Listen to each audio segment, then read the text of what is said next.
everybody.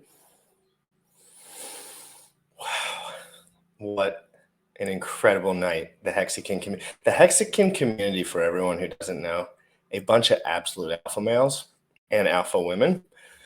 We are absolutely dominating the crypto space year to date, 365 days from today. Hex has outperformed every other crypto on, hold on a second. Actually, we haven't ran the thing yet. I'm not going to pull anything up. Guys, I have a few things to say right now. My name is GRC, Jim Rat Crypto. This is Hex in the morning. It's actually crypto in the morning. I always say that because when I've been thinking about Hex nonstop because it's so good. Okay. I'm freaking out. Guys, what did we learn this week? I'm going to say my general ethos about the show we're about to do. Then I'm going to run the music video. Guys, centralized ownership is a rug pull, period. Stop it. Centralized ownership. When I say central, I mean, when I mean the centralized exchanges is more what I meant. Centralized exchanges, consider the money gone any way, shape, or form. They can control you. They can legislate the shit to fucking turn all your shit off. Get away. Decentralized. We want decentralized. I'm done with this. Terra Luna, rug pull to the floor, period. Yeah, it might recover because smart dudes will buy now after it dropped 95%. So many men, I'm telling you guys, real human beings, liquidated, life savings gone because they were lied to. Who were they lied to, guys? By dudes like Joshua Fluke. One of the guys I was harassing in the TikTok. Actually, I don't even want to say it was harassing. I asked this guy what pulsechain was all about. He gave me the worst FUD ever. I posted all over the internet. And he had like 400,000 subs on TikTok. And he followed me into the Twitter space. And we taught him a little bit about pulsechain before I told him to get the F out because he sells NFTs for a living. Gave him the old GRC special. Join my Discord. Just kidding. Guys, it's been a crazy morning. We have a lot to say. Hex Orca's coming on. I invited a few people on. We're getting into all the weeds, the RH stream highlights. I got all my notes here. Lots of good stuff. Terra Luna rug pull. Centralized ownership. Getting stuck on bridges. Interacting with the banks. Losing all your money. RH stream with Wendy's yesterday, guys. Everything in Hexaco and Pulsechain is going A-OK. 24-hour live stream. When Pulse launches, guys, I'm doing a 24-hour live streams. We got Justice Hill. We got Super Hex Win. They're coming on. I asked Justice if he would come on. Justice is an NFL player in my area. He's a Hexakin. He said he'd pop on, say what's up to the people if he wasn't into something. I've been spamming Super Hex Win too. Gave him the old elbow grease. He said he wanted on the 24-hour stream for a little bit. Hex Orca is coming on today, guys. This is the greatest. There's no other crypto content better than what you're watching right now on the internet, period. End of story. We're too transparent. We can't be bought. I don't want your money. I could give a fuck. Excuse me, Mom. I'm so sorry I said that. Ruin the intro.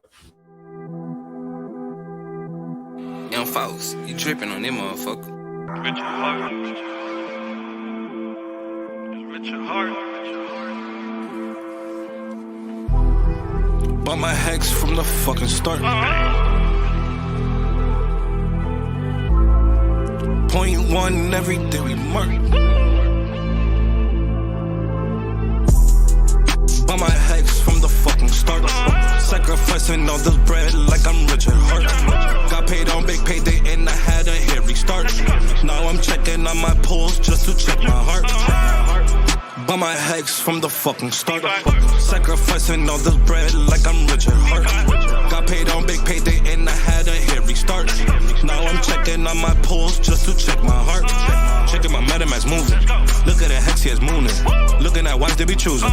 Peter is why they be losing. Pull chains out and they'll get me a check. He's gas up and it got me a mess. Remember the times he died collect. Hex, I been eating, I'm dying in the best. Getting this back like a year ago. Getting this post, I ain't letting go. Swerving the ring like a Lambo. tango. Getting this pulsechain lingo. Swerving the ring like a Lambo.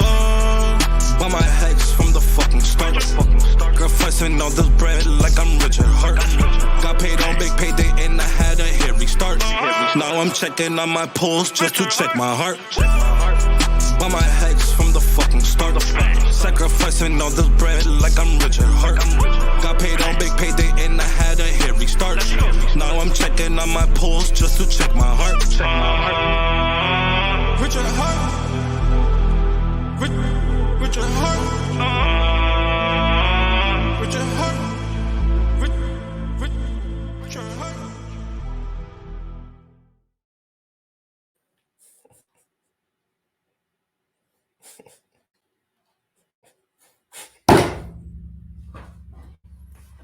I'm pissed off. Hey, Mix, Josh Soul with the Hedron update. Appreciate that. Love that Hedron update, guys. I'm bullish on Hedron. Just to get this started, I am bullish on Hedron. I've changed my tune on Hedron. Guys, let me calm down for a second. I need to calm down for a freaking second. I need to calm down. My people could be watching. I don't want to be a fool. Okay. Hex Orca will be here to moderate my absolute craziness. I did not sleep too much last night. Why did I not sleep too much last night? Let me tell you. Let me show you. I was in a rivalry. I was muscling some dorks around last night all over the internet, giving my 2 cents about people that shill and lie and say they are covering the fundamentals of projects. That's all they do. They do it in a transparent way with no financial incentive. Even when they shill, it's just so they learn they're lying. Because sneak into the last part when they invite you on the Discord. Then jump into the Discord, okay? Because that's what GRC was doing. And you just find all the NFT achievement giveaway bullshit, fucking scams, whatever the dudes are pushing at the time. But I'm not going to get too deep into it. I'm just going to show the reality real quick of what some of these influencers with 300, 400, 500,000 plus subscribers, usually a red flag in the crypto industry, because we're not there yet, right? It's not saturated enough for these guys that are young, and they just get these financial incentives to just be absolute algorithm slaves and sell their soul for $1,200. And they might not think on paper they would do it, but their actions show otherwise. I believe this kid is not the worst kid in the world. I don't. He's probably a young kid. I feel bad that he's living the life of a chillless dork, but whatever. It's not my battle. Now I gotta pull this up.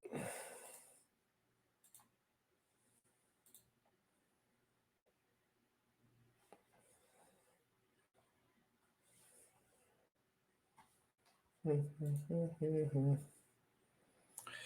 computer's real slow right now, yo.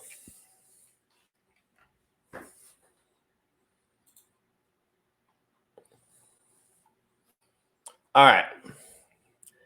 Can you hear me? Furu alert. Bias influencer. It's Joshua Jake. Claims he sticks to detail and research. $27 million for charity, Richard Hart. Joshua, you won't inform his followers properly, he will lead them to death. Let's check it out. I'm not doing anything for pulsechain. I'm not sacrificing. Do you know how culty that is? Everything Richard Hart touches is culty. I have to respect the dude for literally building a billions of dollars industry, but the man's a narcissist and like, dude, it's culty. Very, very culty.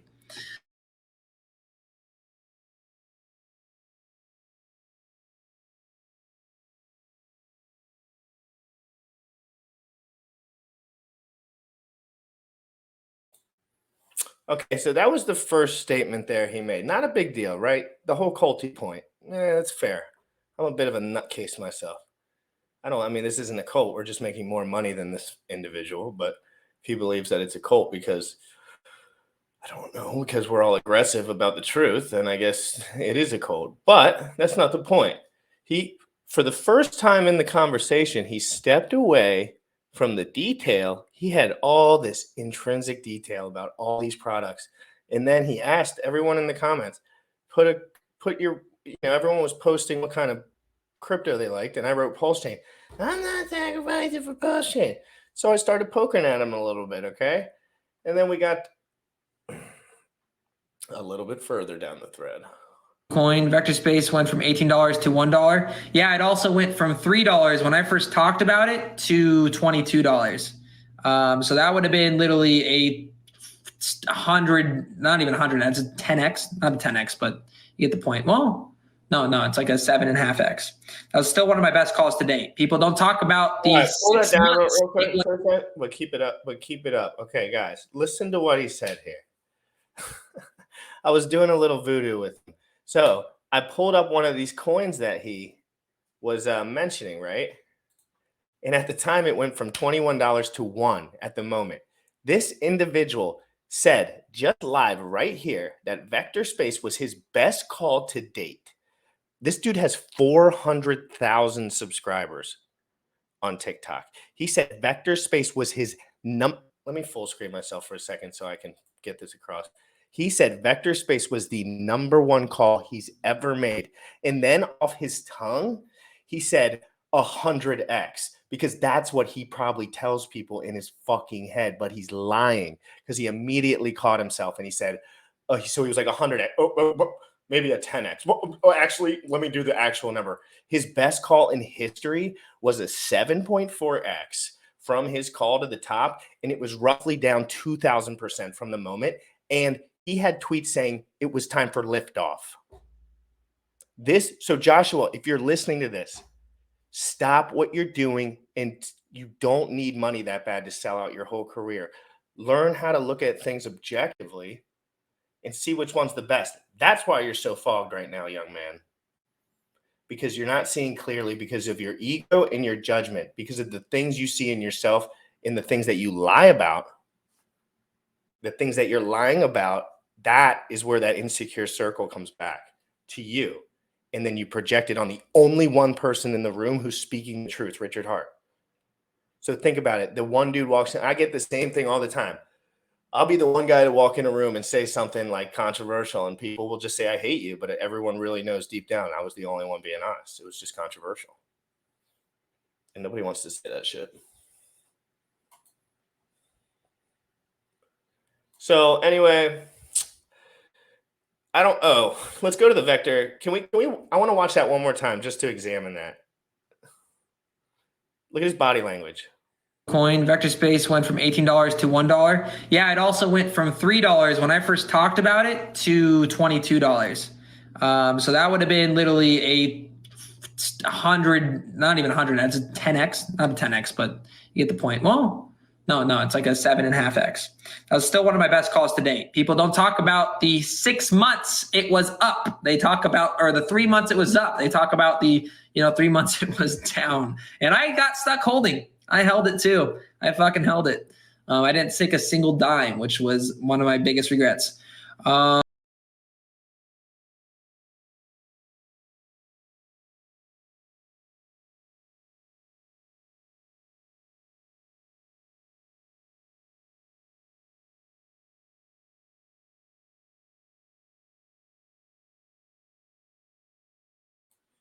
Damn it.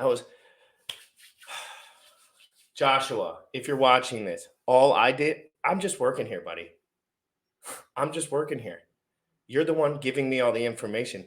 All I had to do was give you the little layup. Pulse chain trigger word. Ow, it hurts so bad. And then you follow me into the Twitter space. No, your emotional interaction with that whole statement was because you knew you were wrong. And we knew you were wrong. And that's why it was really awkward. So you should look yourself in the mirror this morning, Joshua. I'm never going to talk to you again. I don't give a shit about your shilling bull crap. And I don't hate you either. You're probably a nice kid. But look yourself in the mirror and say, how do I want to live my life moving forward? You probably have enough money to be fine. Stop milking the system for every $1,200 shill you can get, buddy. All right, we're off that topic now. Give me some sort of transition. Oh, wait, hold on. I want to read this. Hex is the biggest Ponzi scheme. Pulsechain will be known as a... When did he type this?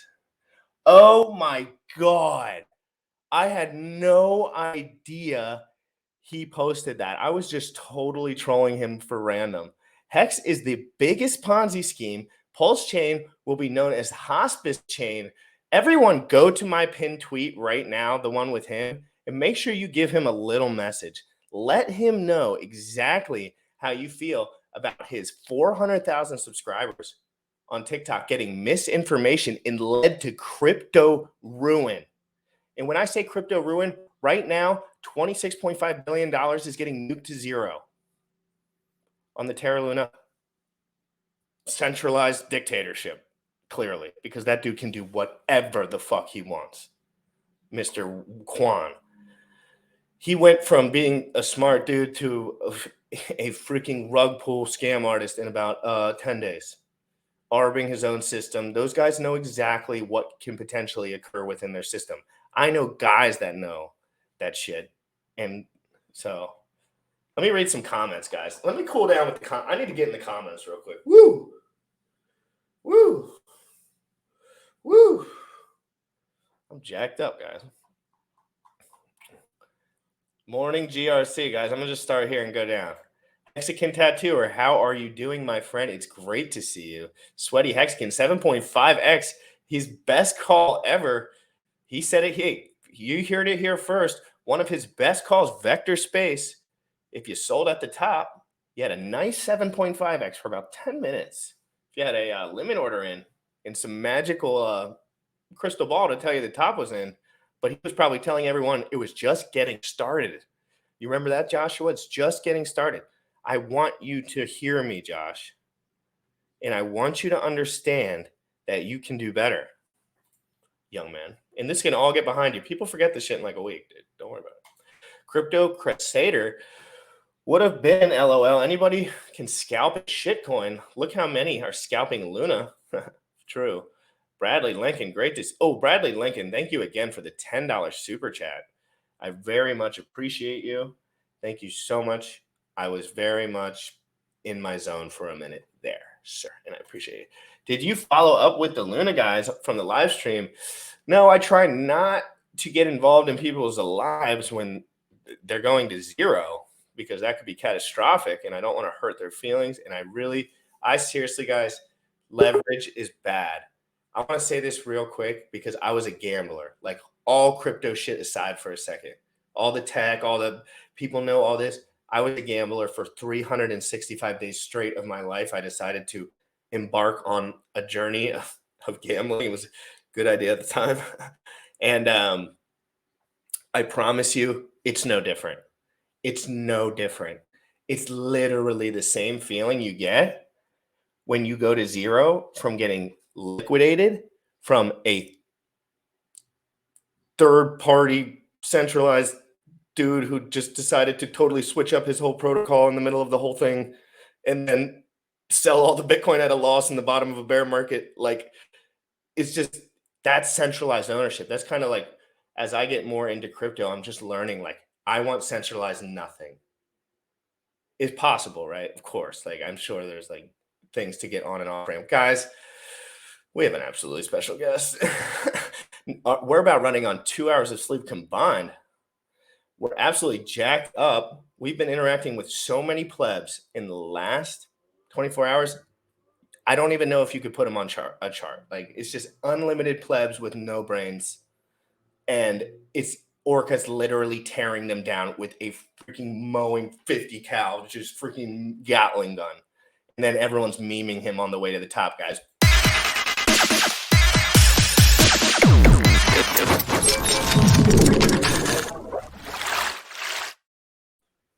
Yo, what's good?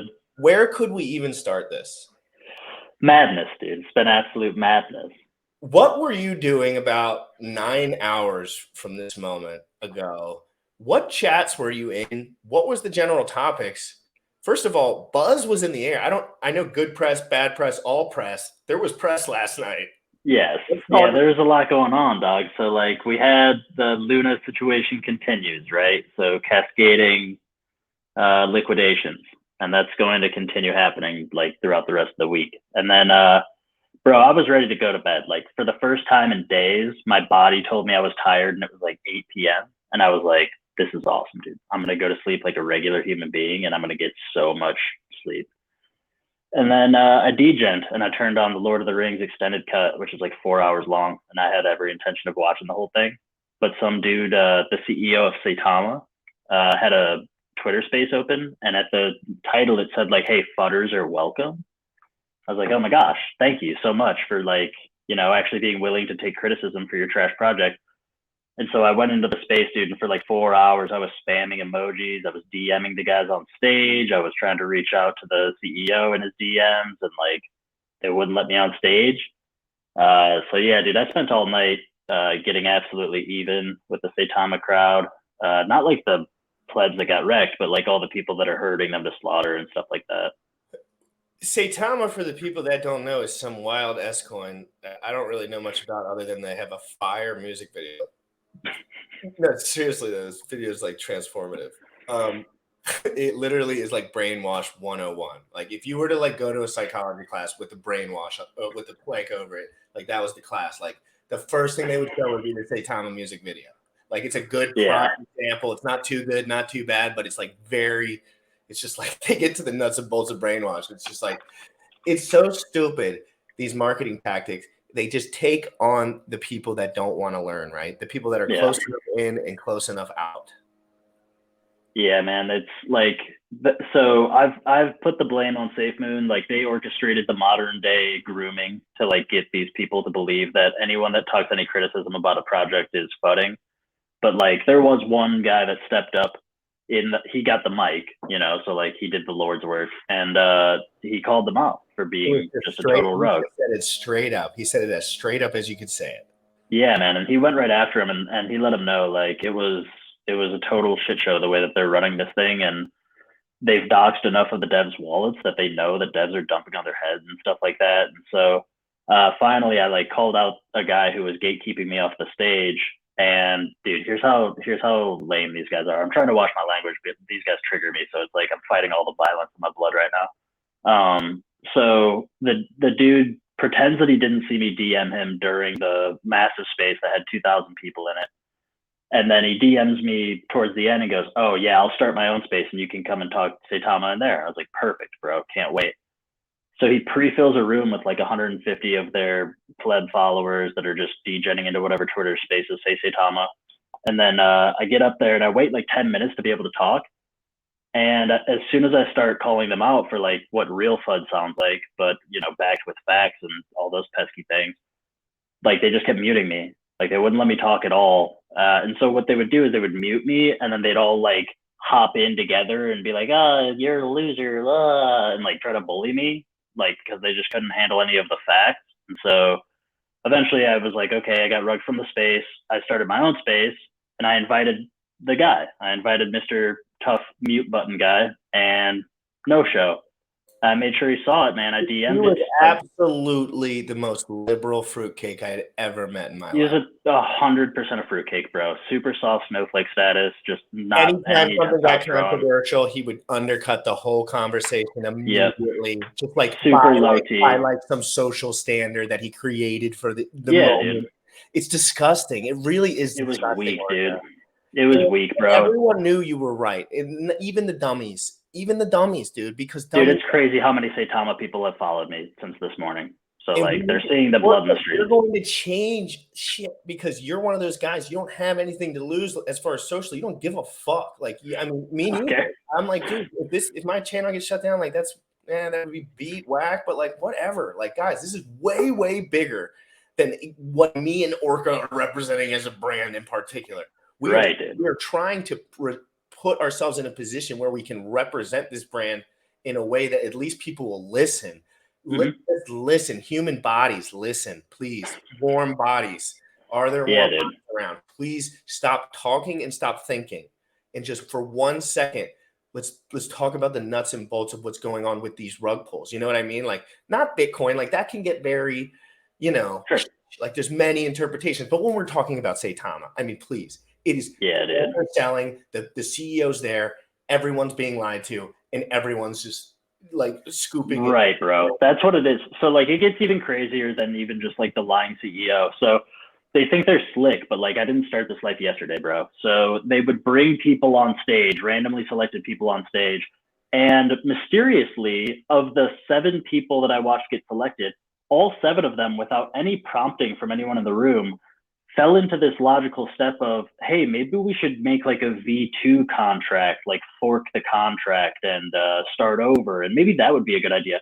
And then the CEO, who's obviously planted these speakers, goes, well, I guess I'll think about that. We're working on a business plan and they have like another 20 days until this massive liquidity lock becomes unlocked in their protocol. And so like, what are you going to do with the money in 20 days? We don't have an idea. Dude, the protocol's been running for almost a year. So like you knew the day was going to come from the day it started, and they have no plan. And not only do they not have a plan, but all of the people that they invite on stage seem to almost have a plan for them. And everyone thinks maybe it's a cool idea. And I can remember SafeMoon going to V2, stay wrecked forever, you guys. I warned you over a year ago when I audited that code and saw that the developers could pull from the LP. So get wrecked forever. I tried to save you for over a year now. And now it's going to happen to Saitama. And we're watching it in live time. I like that we're talking about Saitama to start because it is a little bit more laughable. If you really look at the accounts, it's a little fluffier than they make it seem. It's a lot more just there's users per like account number, but like let's be honest. Yeah, dude. So like I was digging into because like their CEO was so boneheaded, bro. Like the guy that we know was like talking the truth. Goes, you can't count someone as an active holder if they have like 10 cents of dust in their wallet because they can't sell a reflection token to 0 on Uniswap. And the CEO goes, well, who are you to make that determination? Like, is that the hill you want to die on, bro? When you say I have 300,000? Dude, he died on his hill so long ago, dude. Yeah, dude. It was super weak. Those guys died on their hill like 18 when they had their first like heavy point that they wanted to like, and they just never learn. They just never. Dude. Go for real quick, Orca. Can you go like this for me? Like this?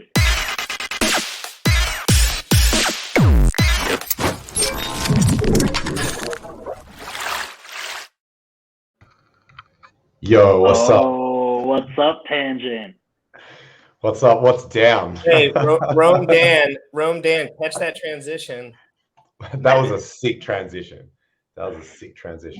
Meme it up with some tinfoil hats, please. Appreciate it. No doubt. That was hey, man.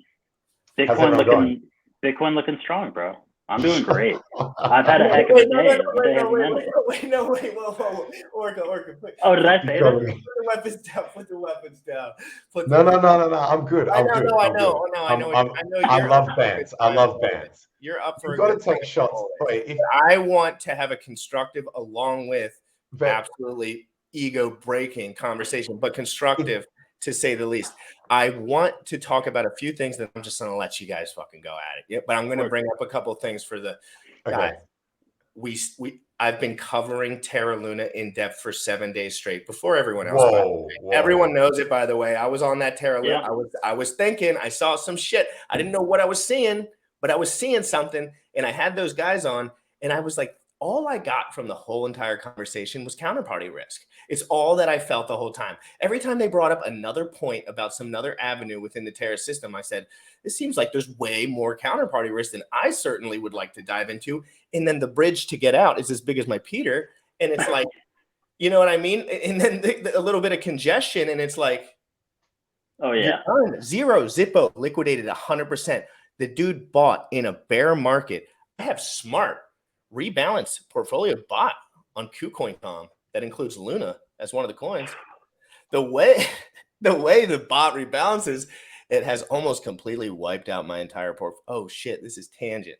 This is our buddy Tangent. What Tangent? Without totally Are you being serious that you didn't realize that was my tweet? Or you no, I didn't. I was just, but he pulled it up. Bullish pulled it up. I didn't even pull it up. I just started reading. This was only one of the ways that Luna rinsed me. I got rinsed so many ways, bro. I want you to talk about it, and I'm going to shut up. I promise. But I'm jacked up like a spider monkey. They are okay. we've been covering this for 7 days. We've watched it played out. We watched it depeg. We watched it go to 75%. We watched Luna go down 50%. At that point, people were saying, okay, it could recover, right? Once it fell off top, like everyone was like, go to the door now. Anyone with a brain, right? Get out. If that fucking screen will load, get your shit out of there. So tangent, as somebody that has lots of money throughout cryptocurrency and experience, as far as like, you're a little bit more spread out. Like you've been doing this for a little while. You were in Bitcoin, then you transitioned. So first up, I want to say it wouldn't be fair for you to say that Orca can't take shots at me when Bitcoin is down, because then he would never be able to take shots at me. Okay. Well, no, we have to take shots. It's going to be so much worse. So we really are not. We want you to come back on. We want you to come back on. So like, yeah. So I'm good. I love banter. It's like in Australia, that's like a highly respect. I was actually saying of day 43, I was like, I love the fact that Orca does not hold back when we're on stream. And I told him that one that you said where you were like, if you like to get wrecked, like Tangent, like something similar to that. But hey, but look at your last tweet, bro. Living up to the rep. Which one? The one that you just pulled up? Or yeah. So basically, talk about your experience with Terra Luna and what happened to you in particular, please. I personally, I would love to know. So with that smart balance rebot, like I won't spend a lot of time on it. I'll try and go quick. But basically, the way that it works is it keeps so you choose the assets within the portfolio and the percentages you want them to be, and then it keeps those slices of the pie equal. So I thought this works really good because if one coin moons, then it distributes the profit of that moonage to the other coins relatively. Like so it's their relative price to each other. So it doesn't actually matter what's going on with USDC, unless you've also got a US stable coin in the portfolio as well. So basically, and then if one of the coins dumps, the other coins will get sold to fund buying more units of that to bring it back up to the same percentage. So effectively, I thought, well, this kind of like automatically buys dips and automatically sells pumps. So this makes sense that if you pick some like high quality, like blue chipish coins, the sorts of coins that, and especially ones that I couldn't be fucked with keeping like on chain because they've got weird, like say like Luna's got its own chain or whatever, I think. Ones like Solana and shit like that. So these are coins that I can't be fucked having a whole nother chain like this. So they're non-Ethereum assets. I'm like, I'll just chuck them in this portfolio and let them moon together. And it was actually working really well because most of the time crypto goes up, right? So where do you start with that? Where does that portfolio initially interact with? Oh, so sorry. So this is on KuCoin. This is a bot. Okay, my bad. They've got many types of trading bots, and I like their trading bots. My favorite one's the grid bot, which I actually promote a lot, and that one's never like screwed me like this. What I didn't think, what I didn't predict was that if one of the coins in that portfolio just does a Luna and just relentlessly goes down, it drains all the value out of all the other coins as it tries to bring that back up to its percentage. And it just keeps doing that over and over and over and over and over and over again. And then basically to the point where the whole portfolio is worth zero. So Luna took down, and this was out of, so I've got several grid bots but then other than those, this was the majority of my funds on KuCoin was in this one bot. And Luna wrecked the entire bot. It just fucked the entire bot, man. Because the ratios were just fucked, and then it was just it was trying to like compensate for it. Yeah, so it basically if one coin dips, it'll sell the other coins so that it rebalances it to the same percentages that you started with, which is great. If Luna had gone down and it bought the dip and then it went back up again, it would have been sweet, right? It would have actually been a profitable move. It would have bought the dip. Are your buddies buying? It only works if it's a dip and not a crash to zero. And I just never thought that a coin like Luna would literally go to zero. So, like, that was a surprise to me. I'm sure it surprised a lot of people. Well, if you're providing for liquidity for Terra Luna, you are not expecting to lose your one half of that. Like, you're not expecting that to go to zero in that pair. Yeah, like, I mean, I'm always down with huge dips in crypto. That's part of the game, right? But this was like just that one coin, having it within that portfolio drained the entire portfolio to nearly zero value. Because Luna went down to under $1 today. Like it was like 80 cents or 70 cents or whatever. So it just, or like 47 cents. It effing rinsed me on that. Then also, remember how, I don't know if you guys saw me on one of the late shows, we were describing what stables might be worth holding going into the Pulse launch. And Jex and I were talking about it, and we're like, maybe a decentralized stable might have a better chance of having some value on Pulse chain. So this one I'm firmly blaming Richard on, because if it wasn't for the Pulse launch, I would have just only ever used USDC. But basically, I had changed a lot of my USDC into UST in preparation for the Pulse launch. Not all of it. Look, I actually diversified. Like I did bags of like pretty much every stable coin, even the Binance one. So I had like BUSD, I had DAI, I had USDT, UST, USDC, freaking even like Frax or like I just went on CoinGecko. I pulled up all the stables and any that had like volume and market cap. You were trying. I basically just diversified across, just hoping that one or more of them would be holding some kind of value over on Pulse, because I didn't want to just only hold ERC20s. Even Hex, there's a chance it could dump savagely at the fork, right? So I wanted to have some stables. So I did that, but UST was one that I perceived as being a bet, like possibly better, having a better chance. So I was probably larger in that one. And then that thing just got rinsed down to like 30 cents. So suddenly my bag of a stable coin has lost 70% of its value. And then, man, even worse than that, I had started playing around with doing a USDC UST liquidity pool. Fortunately, I didn't do it in my self-managed super fund, but I was trialing it to see if it would be any good to make stable, like to basically make stable yield within that fund for dollars that were just sitting around in dollars. And what happened there, and Richard tweeted out a while ago, he retweeted it recently, that he warned everyone. He said, if you do a stable v stable LP and one of them loses its peg, you will end up with all of the bad one because of the way the LPs work if the price swings, and particularly because, so what I had done is I'd done those two coins, I put those two coins together in an LP, UST and USDC, and I'd used Uniswap v3 to keep it quite tight. It was like plus or minus 1%, because two stables against each other, they don't really swing that hard, and when they do, it's usually just a wick. So I wanted to maximize fees. So as soon as it went below 99 cents, as soon as UST went below 99 cents, that LP was 100% allocated to UST, and then the price. And so basically both sides, so like I went basically 2x into UST, and then that got rinsed down to 30 cents. So today was just, I was saying to some of my friends, I think I lost more money today than any other day I've ever been in crypto, but it's fine. Like, as in, it's not that big a deal. Like, as in, it's like not... you're in Perth and you have 3 supercars. Fine.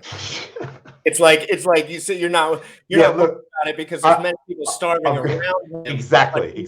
I've got a fucking bottle. I've got a bottle of wine, and that's all that you need. You need one. There you go. He's like, I built it in a bottle before, and I could do it again. Everyone's one like, bottle, one bottle of wine, and also Hex. So if it wasn't for Hex, I would be in a completely different mood right now.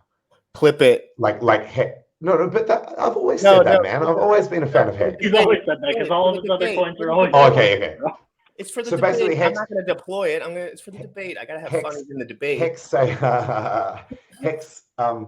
but there's probably been at least 4 times that I can point to that Hex has single-handedly saved my entire crypto position over the last few years that it has existed. You know, sometimes they've been in close succession. That when you know how we had these like weird DeFi bear markets where shit would crash and then it would come back and then it would crash again, and so some of these, I don't know whether you would call them one event that was just like a W bottom, or whether you could say it's two different events. But I think of it as basically 4 different times where I would have considered myself, like my portfolio would have just looked absolutely fucked if it hadn't been for Hex. And today, or the last few days, has certainly been one of those.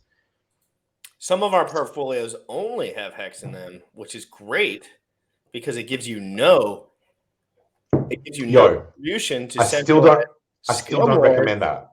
I still don't recommend that. Even No, after what's happened I recently. know you don't, but I'm that. new to the game, so it's like I hadn't been. I would suggest that How much money you want to give me? try Some to money? like I'll spread auto it around. balance the Yeah, Jen, I'll portfolio spread it highly around. diversified. I'll spread it around. All right. Sorry, what was that, Walker? I was just saying, I think it's great advice, man. Nobody should be, too overexposed in one asset. In fact, I've found some really cool tools that can like rebalance your portfolio so that you always have them in equal shares, and that might be a good way to keep yourself in good Cool. that. Is that a DeFi product? Like, as in, is it? Yeah, I think it's on KuCoin. Oh, okay. So is KuCoin lit like that? So you're taking the piss because that's centralized as shit, and so that's Did you not hear, DeFi. bro? Like, I don't it'll know. auto balance your portfolio. You're talking about the shit that wrecked me. But look. So it just so happened that so if that smart balance portfolio, or whatever you call it, didn't have Luna in it, this would not have happened. So that was just bad luck. What did we learn, Tangent? What did we learn about using centralized exchanges today? Well, I mean, this wasn't KuCoin's fault. But KuCoin offered you the service. I don't blame KuCoin for this. I don't either. I blame Richard for me holding UST. That was because of the pulse. He never said to hold UST. I blame Richard. You went out of your way. I would not be holding UST. A fake stable coin, bro. I would. You went out of your way to fake stable. Richard, I wouldn't have been even fucking Richard. We found the first person that Richard's ever scammed, and it's the only guy that can't read between the lines. Yes. Because Tangent had to diversify his portfolio for the health of it, he bought UST, thank God. And now for 3 UST, you can buy one stable coin. So if you're on any exchange and you want one stable coin, 3 UST will do it. Okay, 3 UST. 3 UST. That hurts so bad to hear, dude. And then I even realized, like the loop attack, the ARB attack, like the mint attack, that the euthanasia roller coaster that caused this death spiral. I was like, well, wait a second, maybe I just use all this UST and mint it into Luna and then sell the Luna so that I'm not getting as rinsed in value. But then I realized all my UST was wrapped UST on Ethereum, and I couldn't be fucked. Like, this sounds really slacked because at like a 70% loss, I probably should have actually done it, but I would have had to actually go and interact with the actual Luna network to try and do that rinse thing. Do you reckon I should have done it, Orca? Like, to try and regain that? Whoops. But yeah, so basically that's what caused that death spiral, and so maybe I should have taken. Maybe I should have taken Tangent, that. Thank you so much for being transparent. First of all, dude, it's tough though. Like, but it was happening so fast too that it's almost like you're basically like the speed at which you're approaching zero. You might as well be there, and so it's like I'd rather just bet on a bounce or something, because if you get a little healthy bounce, you might be able to pull. Yeah, the risk of trying to do the loop is, if in the time between if it's in free fall and you mint and then the value's just like falling, it could potentially fall by more than 70% just in the time it takes you to actually try and dump it. And then it's worse than me just selling it at 30 cents on the dollar. But I think so. I don't blame KuCoin, but it's interesting that you raised that. I think it's very important that people realize that everything that has happened is going to have been putting a huge amount of financial strain on anyone that's in crypto, including the corporate entities such as exchanges. So you'd want to be getting your shit off exchanges because this is the time where they go and they can actually go down and you lose everything that you've got on exchange. Yeah, it's important to mention, dude, that some businesses fail and some of those businesses are exchanges. And they let you know that the way that they manage their assets, when you give them that crypto, it's theirs. It's effectively collateral for their debt. So they can use it if they go bankrupt and say, well, at least we have all these assets that we can give to the debt holders. So real quick, before we move on at all, you guys, the Luna 1 minute chart is mesmerizing. I'm sure. I'm sure it is mesmerizing. Guys, real quick, I'm going to find this video from yesterday to round out our points about this. And then I'm going to pull up a section of Richard Hart's stream yesterday where he actually mentioned Terra Luna, because I think listening to Richard Hart when he talks about these other projects, whether you like Richard Hart or not, very interesting, right? It's incredibly interesting because let's be honest, he cuts through a lot of the fat. So when he says things, people are like, let me make sure this is here, here, and here, because he, you know, he's going to throw shade where he can, but at the same time, he has that soft heart. Like, he probably feels bad because he knows, just like that guy I was talking about, that TikTok guy, these guys are being led here, and then kind of just like, centralized ownership is cool, but nobody's actually pushing back at all. Not people like Tangent, obviously, he understands all that, but the average like roundabout Terra user that got liquidated had no idea they would never be able to move off of that chain because they were getting bought and sold by the same exact people. It's crazy. I'm going to pull up some stuff. It's adversarial, Doc. You guys go ahead, and when I pop it up, I'll just play it. So whatever you guys want. Yeah, you bet. I was just going to say, I wanted to answer. I responded to one on a little chat, like in the text, but the snapshot for mainnet, we can't confirm that that's been taken. We do know that the testnet snapshot happened months ago. That's what Richard was referring to on Wendy O's show. He wasn't saying we took the snapshot for mainnet already. That said, we were told mid-May would be the launch of pulsechain, and that was at like the end of April. So he told us that he would give us about a 2-week window. And when I heard that, I took that as the 2-week window. All of my assets were in position for a snapshot if that's the case, if that's when it was taken. But maybe it hasn't even been taken yet. Maybe the fork is literally going to be a seamless snapshot. So that's kind of the way it was pitched, and I hope that's the way that the snapshot happens for people. Also, somebody asked if I have highlights in my beard. No, dude, I just have mutt DNA. So like, I have red, blonde, brown, black, trash, white. Like, it's all just garbage up in here. So I've seen this video. This is hilarious. I really like this guy. I love the way he just smirks his entire way through it. He cut through the fat really well. Yes, he was being a little bit like, I knew this the whole time, but that's not the point. The point that I says is that he kind of explains in a really good way this is where people get lost, including myself. So this is the places I'm very concerned with. When he starts mentioning how actually they can arb the own system, these are how detailed you have to be when you're looking at these products, because you have to know where there are attack vectors. There are people with money that would love to tank Terra with some profit and buy back at $1. At $1. Imagine the guys that sold the top and bought back at $1. No, but do you want to buy something at $1 that there's a arb loop to zero? Yes, because they literally their opportunity cost was literally zero. They just like 10 billion percented it. If it goes back up for some whatever reason, they just literally wrecked everyone forever. But they can still lose 100% of what they buy back in at $1. Well, I'm talking about the guys that did it, like the guys that actually performed. Performed now, but that secret is out, yo. Like, I know, yeah. So I don't know the intrinsic. Heaps of big name influencers actually tweeted out, yo, you can do this loop of buy UST, mint the thing, dump it. So now everyone knows it. So just because they stop doing it doesn't mean there won't be other people that will continue doing it. So you think this is almost so until that peg gets until it repegs to $1, this arb attack can continue. How does that happen, Tangent? How does it get back to $1? If it would, like, how much buy pressure would have to be on back to the system? Would it have to just basically start over and like see? Yeah, how does that work? Would it have to happen in one moment almost?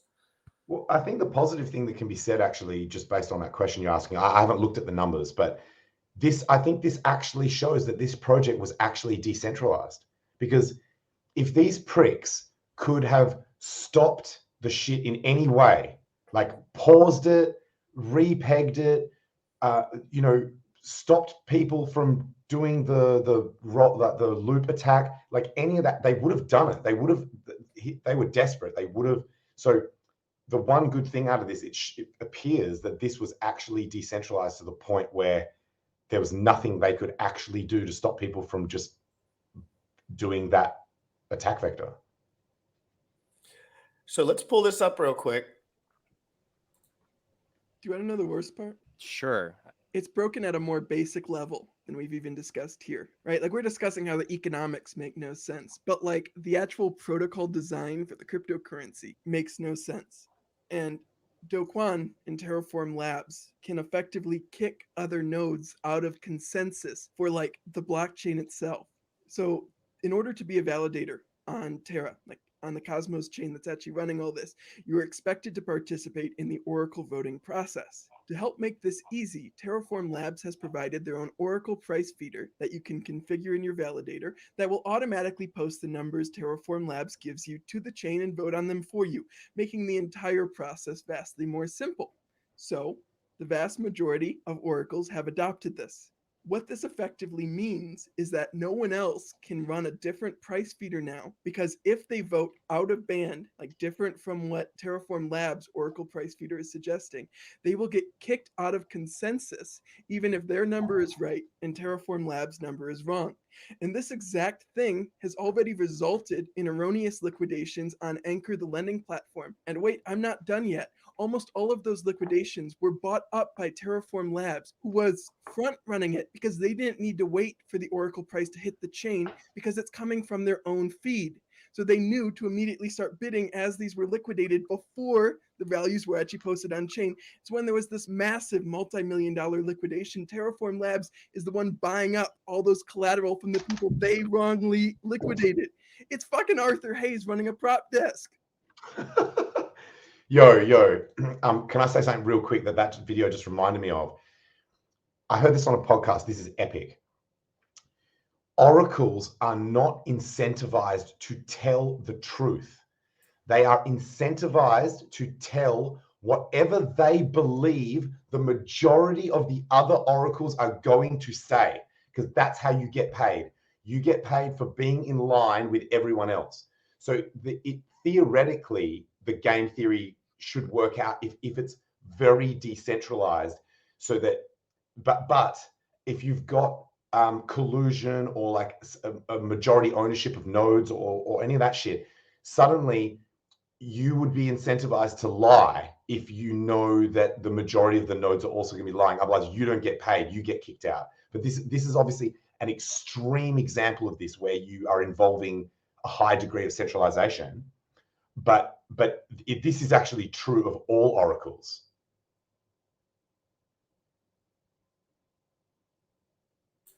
Yeah. They also, so like Do Kwon's plan now is to just mint tons of Luna and to have that be what absorbs UST's damage and try to reach parity. But like I don't think it'll the work. minting of Luna, I don't think it will either, bro. I think it's got to go to 47 cents. So like people will just keep crushing the price. Like he can just mint as much as yeah, he wants. he People can, just sell he it to can zero. mint, and that's the thing, is like he has to mint it like by the block, right? Because it's a blockchain. So like you can't just mint it. It has to like happen. It has to happen over time. So yeah, what's up, Molly? Do you know? I think the only way that they can fix it, they'd have to actually buy the price of UST back up to parity first, install a shit ton of liquidity that stops it from going down, and I don't know how you do that. then do these other tactics that they can do to try and bring stability back. Because while that shit is off peg, there is an arb to zero, and people will just keep smashing it for free, and will just smash it until it's zero. Like it's For all I don't know if they around, control I them. feel very bad. And like when I actually sit back and think about this, and like grown men and women that may have not had any other exposure as well, it's very. I've seen a lot of people get wrecked in my life for many different reasons, many non-financial, and it's the same exact feeling, right? It's like you were led to stray by your own mind, or you were led to stray by basically your own mind, right? You thought CNN was telling you the truth. You thought whoever you were listening to was telling you the truth, and everyone in the Hex community knows you have to take that second look. You have to, because Richard Hart will make you take that second look because of the detail he gives you when he's speaking, right? I'm going to pull up. Well, I have Bullish pulling up right now because my computer's laggy because I'm. Yo, there's a Richard Hart tweet, Richard Hart quote, sorry, that says, if the truth makes you uncomfortable, don't be mad at the truth. Be mad at the lie that made you comfortable. Oh, so good. Just dropping bombs. Get out of my face. Guys, this is where Richard Hart actually talks about Terra Luna. This is like a 3 minute or so. I just want to be done with this topic, guys. I mean, I'm going to cover it as we go because the rebound of this would be in my curiosity as well. A lot of people want to compare this direct to liquid loans. So I have Jesse coming on at some point to defend his case, guys. You know me, I bring on the heat straight away. I'm not playing around. I want to know what Jesse has to say because Jesse, guys, love him or hate him. He's coming at you. Like, what's the controversy? I thought it's just some stable coin logic, really. It's more so some stable coin. I'll let him talk about it, but I don't think LL would come under this same problem. Well, no, that's why we want to talk about it because Okay. Tangent. Fair. Just like stable coin, liquid loans. Yeah, you're right. But at the same time, I do the same thing sometimes, so I want to be very critical. So I'm going to talk to him. People think of like that you've got centralized stable coins and algorithmic stable coins, and historically the algorithmic ones have been totally trash at maintaining peg. So I guess it warrants a discussion for sure. Exactly, and I'm really excited because Jesse, love him or hate him, he loves to put his points out there. But I might, if Jesse's willing, have someone else on the other side, maybe Wendy's, to kind of have a little bounce back because Wendy's, he likes to get into the weeds. So we shit yeah. It'll be I like to make stuff, but like it's in a way that like we're all grown men. Like Jesse if Jesse's extremely successful, I would be absolutely proud of him. For sure. Yeah, thank you. In fact, just before you play that video, in that same stream that you've got put up there, Richard said he's considering creating a stable coin. Yeah. And I was like, I had actually high hopes that the LL1 would end up being the stable coin. And I like, as much as I love Richard Hart and his project, I do like the idea of there being a slight decentralization in not every single product being Richard's. Like, I like the idea of there being a form of decentralization in like founding ownership sort of shit. You know what I'm saying? Yeah, bro. What can we just call out the chat real quick? Because honestly, as Hexicans, we need to be better, bro. So somebody said that he's not referring to liquid loans, bro. He's just saying that actually he did refer to liquid loans, but he's just saying that algorithmic stablecoins haven't worked. And somebody replied, wrong, LUSD. Bro, it doesn't even have a test net yet. Doesn't exist. Yeah, bro. So like, let's not say stupid shit because we have to be the smartest community in crypto, and saying stupid shit pisses me off and it makes me not want to talk to people anymore. And that's why I always tell people, guys, I know not enough to be judging other men doing code. I will get there though. but it might be years. I'm talking about right now. You can be very objective about the way you look at things and just do it without a way of collateralizing your whole reputation, right? You don't have to. You can say, I'll just wait. Maybe I won't get the best deal in the 100%, world, right? 100% I don't wait. Billion X with $100 and just like. You're saying liquidity. I thought he was. What's the liquid loans? USDL. USD. Okay. I think it's USDL. Liquidity. Yeah, man. I mean, it's as successful as die, bro. Yeah, I know. It's the core. I'll go check its peg now. Like, I'll go check it. Great. I'm going to play this real quick while everyone pulls up whatever page they would like to share. Guys, for everyone that got hurt from any sort of market action, please don't do anything silly. We have a community on Twitter. We talk all day long. Everyone's going to recover. This is a bear market. Shit goes down. Guys, let's listen to Richard Hart absolutely slay his PP around. One more question before I ask you about Pulse. Sure. Actually, two more, but this one. I want your thoughts on what's happening with UST and Terra Luna. Can I ask that? I just did. It's so easy. Well, I mean, so, God, how much of this should I say? Give me a 3-minute rant. Okay. if you have a stable coin and you attempt to back that stable coin with stuff, and you have the option of more valuable stuff or less valuable stuff, more valuable stuff is better. And so what he did, his centralized decision making, single guy decision, apparently, I don't know. He decided that he would FOMO the top, against my advice, by the way. I told everyone it was a top a year ago. I was right. Everyone else was wrong. My top call's been in profit every single day for over like a year and a month now, except for one day where it made a fake out and then. Will you be straight my down paid again. group leader? No, but you can just copy my stuff for free if you want. So like it, so he buys the top, just like Michael Saylor bought the top, just like the NFT guys bought the top. They don't understand that these are market cycles, and I believe in the 85% dip.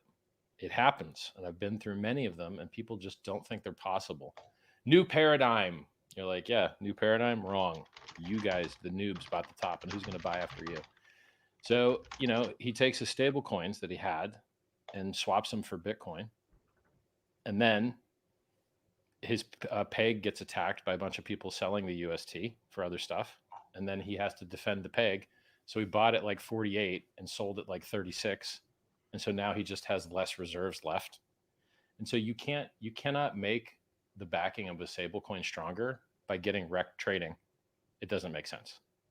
Okay. And it's very like, hey guys, the world's richest guy in the world just bought. It's even legal in some countries. We're early. No, you're not early. You're late. You guys are the last to buy. I bought and mined for free at 50 cents. I bought at 30 and then got wrecked and it went down to 2, but I didn't sell. So yay. But like, it's just, they're stupid. Like Michael Saylor said Bitcoin was going to fail in 2013 and hasn't deleted the tweet, just like online gaming did. I had huge bags of Bitcoin. And then now he's wrecked. He's almost underwater. His average cost basis, I believe, is 31,000. He was underwater yesterday, underwater with other people's money and underwater with leverage. He took on leverage to get long at 46 or 48. He took on leverage. He encumbered his Bitcoin that he has to get more Bitcoin at a higher price. And now he gets liquidated at 21K. And I think the price will go down to 11K. Do you think he took out collateralized loans? Yeah, I actually disagree with almost everything he said. Okay, I disagree it's going to 11K. I disagree that we're not early, and I disagree. What was the thing that I said I disagree with while he was talking was, so that comment he made where he said trying to back it by like trading and getting wrecked. They weren't planning to trade it. They were planning to just build up a reserve, and then you could theoretically you could redeem for $1 worth of Bitcoin. So it wouldn't actually matter whether Bitcoin was going up or down. At that point in time, $1 of that stable would get you $1 of Bitcoin, whatever the price happened to be on the day. So they weren't trying to trade Bitcoin to make money. You're not differentiating the Bitcoin as a reserve to the fact that they didn't. This news was 3 weeks ago. They literally pump and dumped it with this news. They literally, the max clicks per Terra Luna were at the top when they called that Bitcoin fucking thing. And they somehow spinned it into making it feel like a stable coin should have Bitcoin backing. Yeah, I'm still not against the idea of using Bitcoin as collateral to back something else. I don't think that's a crazy idea. I do. Why? Because at 85% dip is an 85% dip. There's something. In the lateral world. What I think is more concerning is like the redeeming, like the way that you're able to redeem the $1 worth of Luna for 1 UST. It's like, that's just stupid. You could just write different math. Like, why not have a setting where if UST loses peg, then Luna is not redeemable at $1 and it's redeemable at the equivalent USD value of the stable coin. Like, does that not stop cascading? But then it wouldn't. But then it wouldn't encourage it to go back to the peg. Like, as in, it wouldn't give people the confidence in the peg if you knew that if it goes down, it's redeemable for less than $1. Then you're like, shit, I can't trust this thing. Unless So- you're able to just reverse the math on the other side and balance it with Luna, so that you just sell out the Luna into the UST to pump the UST back to $1, and you get incentivized for that. Oh yeah. Maybe. Dude, the math is obviously wrong when you take one of an arbitrary unit equals $1, because you're forcing the trading value of what we all think a stable is, which is $1. So you That's have a to. that's a good point. That You can't let the one UST equal $1. You could let one Luna equal, a $1 UST, and then that would be a horrible trade. But are you going to dump your entire market cap of Luna just so that you never have to eat crow on the fact that you pushed your peg off? Like, just get your peg back. Alan Fizz with the $10 super chat. A tremendous shout out to Hex Orca or Hex Curricula. Thank you for killing it on Twitter, inspiring us to learn and share the truth about what crypto is and how it actually works. Orca, please don't take my Hex. Can't guarantee any of that, because if there's a dip, Orca just don't trade. The Orca call. Just don't trade, and then I can't take it. Guys, so far amazing. This is the first day that Sam has not been my partner since we started, so this has been good. Because we're trying to transition him out because he's a gorilla and he's dangerous, frankly. But no, I'm just kidding. He's had to do a couple things with his family, and I was just like, dude, it's no big deal. Obviously, like, for sure, so many guys in this community want to, there's so many things to talk about, right? And I only bring, what kind of guys I bring on, Orca. Like, I want guys that have genuine vigor with what they say, because they actually believe what they're saying. I know everyone thinks different things, and I know everyone has different understandings of different concepts. Like, I was talking to someone yesterday about like religion and stuff. I was like, I never grew up for one moment thinking about religion for 1 second, but the person I was talking to had thought about religion for every moment since she was born, because her family had obviously, that was part of it. And I just told her, we were talking, it was a chick, and I was talking to her, and I was like, just imagine how different our experiences are, and for us to come to the same conclusions on two different, like, let's say crypto or like finance or whatever, it's like nearly impossible if you actually think about it. So try to be a little bit more, and myself included, less aggressive, because people are truly like, yeah, dude, don't be going on live streams and calling people fucking idiots when you don't even know what ticker you're talking about, because that would be fucking embarrassing, bro. Yikes. Shout out Hectic. Sorry for being an asshole earlier. You just reminded me of another thing that Richard says that I think is not quite right about. He says about Jordan Peterson. He says, "Fucking boom." He talks about he says that Jordan Peterson like believes in God or whatever, but he doesn't actually say that. If you listen to what Jordan Peterson says, what he actually says is he believes that you should behave as if God exists. So your behavior should be in line with if you believe there is a God. That is not the same as saying that he actually believes there is a God. So there's a subtle difference there that I think Richard has either missed or he's misrepresenting slightly. That was amazing. I don't know what you were exactly referencing to, but I totally Jordan Peterson. Oh, so that's what Jordan says. That's what Jordan Peterson says. So I totally love Jordan Peterson, by the way. He's legendary. Legendary. Yeah, I've watched all the stuff. I don't agree with him, obviously, on some weird nuanced stuff that I don't know anything about. But anyway, like his diet. Can I tell you my top? His diet, by the way, absolutely ridiculous, absolute furu. Ridiculous good or ridiculous bad? No, 100% furu. Jordan Peterson is the biggest. Whatever he's trying to say by only eating beef, he's a fucking liar. You're telling me if you added lettuce to the beef, you would die? So what about a carrot? You know, there's a Bitcoin carnivory club. So this is large. This is not a niche thing. There is a Bitcoin carnivory club, and there's just seems to be this crazy overlap with Bitcoiners and people who believe in that meat only carnivory diet. But can I tell you my top 4 thought leaders? Richard's one of them.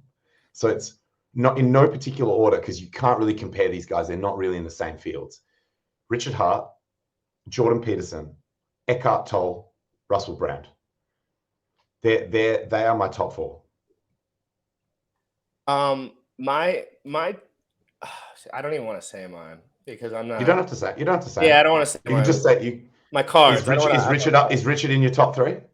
As far as influential, as far as academically, 100%. Well, I'm specifically talking about thought leaders. No, not.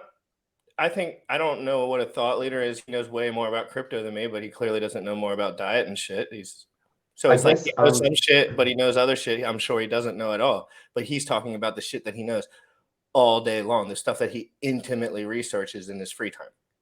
I guess like to be a thought leader, you have to be coming up with original thought. These are things or at least popularizing an idea that is lesser known. I think Richard does an amazing job of that. I just love Richard because he just tells the truth. He's just I just relate to him because he's just like, except when he's talking about Bitcoin. No, I'm just kidding. But that's his truth. That might be his truth. Maybe he's fudging it a little, but it might be.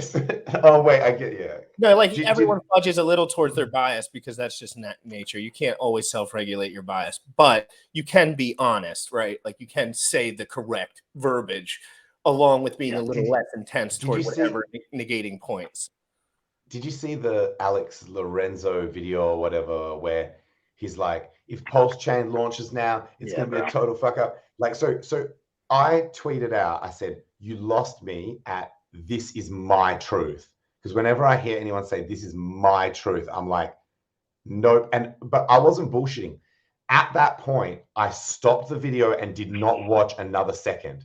So that tweet was legit. I don't know what the rest of the video had in it. I literally pressed stop as soon as he said, this is my truth. I was like, nope, not watching that. I watched it and like I had to scrub through some of it because there was just a lot of like entertainment talk in the middle of it, and then Shield is paid course 3 times. But it's whatever. It's like, make your money, bro. But for me, you know, the title was way more clickbaity than the content was. Like he didn't really tumble the house of cards, but he did say some shit that's just like empirically false or just like an opinion that is baseless. So there were some things where it's like, okay, super Bitcoin opinions in the room, and they don't really hold any water, but it's whatever. Did you guys watch? It wasn't like as adversarial as the title sounds. Did you guys watch the stream yesterday? Yours? I've been awake for 2.5 days straight now, so I don't know what I did yesterday. Yeah. Richard's stream, of course.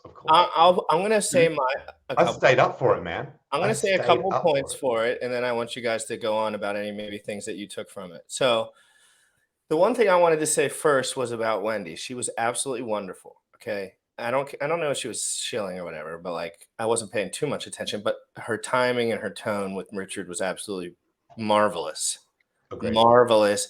Whenever he got out of line talking about his PP, which happens to me too, she brought it right back. You know what I mean? She brought it right back, and it was fine. She just took that. She took a little jab and just rolled with, and that's what I love. So Wendy, I followed you on everything. I like your stuff. Appreciate that. Appreciate you being responsible for moderating that conversation, and you did so. Okay, you did. No, Richard's not going to. No. Wait, what? Was there a moderator? Well, you know what I mean. Like she was. She did. Yeah. Just like keeping it in check. She did. She did an amazing job. So we talked about he talked about Terra Luna to start. Then he talked about Peter's shift leverage, which I kind of want to go into because I posted actually a TikTok directly during the stream, got like 50,000 views, like off the jump, and it was about him directly talking about that Peter shift leverage, and everyone in the comments was basically like, he gets liquidated at 3K. Not 21K. Like that was like 100 people commented that. Oh, so, you mean Michael Saylor? Yeah, I'm sorry. And then so I'm not going to pull it up because it was the same. You guys heard what they said, right? You guys know the MicroStrategy 48K that it dropped, and if he goes, he's long and or whatever. I don't know how to do collateral, but I know Richard said 21K. Everyone on Twitter said 21K. Everyone in the comments said 3K. The thing that's messed up about it, more than doing leverage, because whatever, bro. But the thing that's more messed up is if you go and you look at MicroStrategy's financial filings, you'll find that they unloaded a boatload of their own shares for almost the exact amount necessary to create a golden parachute if they did get liquidated or if they were approaching liquidation. So like when Richard says... Can you explain that a little bit? Kind of.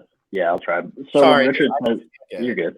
You're good. No, I'm just like, my brain is just so mush right now. So it's like, in another lifetime when we're both cats, I'll tell you. But right now I might screw it up really bad.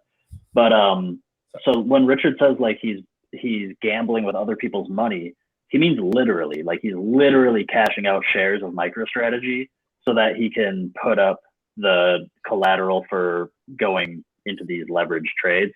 So like, imagine that you're investing in Michael Saylor's vision of Bitcoin. You can either just go buy Bitcoin and hold it, or you can go buy shares of MicroStrategy, which overexpose you to the risk because you are the collateral on the loan.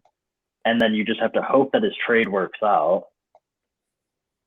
There's no benefit to it, but you don't get any like extra win. Like if he goes super duper long and wins super duper long, like guess who's keeping the money, bro?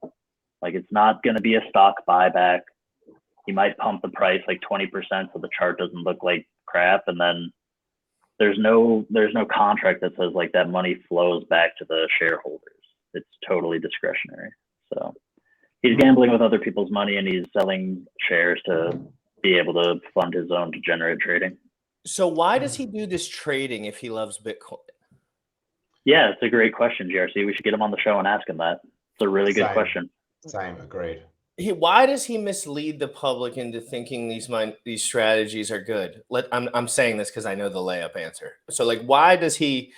And I'm trying to show everyone like a little bit of the ethos of this episode has been like with the beginning guy. Like it's not necessarily him, but it's what he's selling. It's where who's got their hands in his pants. You know? Yeah, what I mean? and think about it, dude. Like it's a lot easier for him to gamble on the price and try to reach some outsized return so that he can look like the hero of like, because to him, dude, it's a guarantee.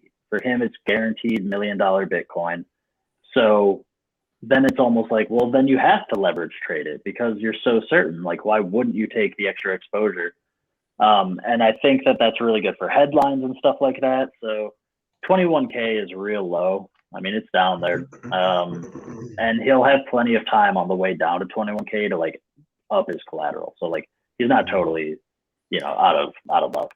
But what if that means that he has to sell a bunch of MicroStrategy shares to do it? Like that's horrible for these people. So he's doing it as just a degenerate gamble long, and it might really pay off really well. And then pretty much he's raking in free engagement on the way down. So like he was posting his own memes of like him in a McDonald's outfit when Bitcoin dropped under 30K, and it was like him handing a Happy Meal to somebody or whatever. So it's like the Bitcoin laser eye people are riding his ship too. And if it sinks, whatever, but they love the lulz and they love the memes. So it's just like hyping his brand as this Bitcoin guru to the max. So he's kind of trolling for the win. Yeah. I mean, I can answer your question, GRC, real simple. It's financially incentivized. Like he is financially incentivized to promote and pump Bitcoin. How do we get rid of that? You just support pulsechain. But like in general, like it's not There's just the economics of Bitcoin don't make sense, dude. It's The economics of Bitcoin don't make sense. So unless you want to live in a world that's controlled by MIT and Michael Saylor, the economics of Bitcoin don't make sense. They can't make money developing it. They have to form their own. All-time high viewership right now. Guys, we're at the top right now. 145 active live viewers. We just peaked. We're peaking. Okay? And guess when we're peaking? The same time pulsechain is in a bear market, guys. Everyone knows peaking in a bear market is key. And Richard has absolutely manifested this moment by paying attention, obviously, and saying, obviously he called the bear market pretty well. No matter how low or high it'll go, he did that. But let's say launching a good ass product with this much product market fit and this much community backing with all of the sacrifice money that was put in and all of the exposure for RH, this is going to be absolutely explosive. And a massive PP. Giant PP, 16 millimeters or centimeters or something. He wrote it on his bio. 6.3 inch circumference. What's the length? Yo, I want to ask Orca, could I not make the same accusation of Hex and say, that if you were asking someone outside of the Hex community and say, well, do you want to live in a world where if this project actually takes off and becomes the shit, that like Richard Hart will basically control the entire world? Like, as in I'm making the exact same comment that you just made about Michael Saylor and other huge holders having excessive financial control globally. That would happen in Hex with Richard Hart. Like he would just be, he would just be able to buy like countries and shit, like buy Italy, buy entire continents. Like, let's just replace Hex with pulsechain, because that way it's like blockchain to blockchain. But like, I believe in a multi-chain future. So it's like, yeah, dude, he might become one of the wealthiest people on earth, but like Elon Musk is already tens of billions of dollars ahead of him. I think it would be it could be an order of magnitude or multiple order of magnitudes more. Do you think Elon wouldn't get exposure to pulsechain if it was about to make Richard Hart the wealthiest man on earth after he just lulled and bought $1 billion of Bitcoin on a weekend? Like,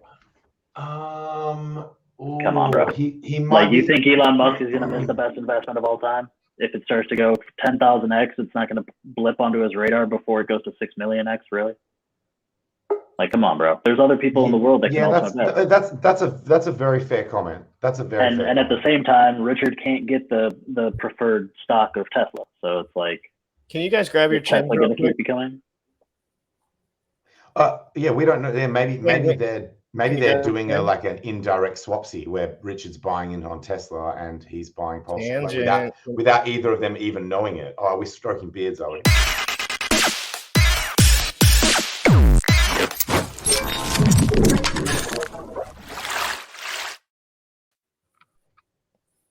Yay! Whoa, looking sharp. You've been in the sun, bro.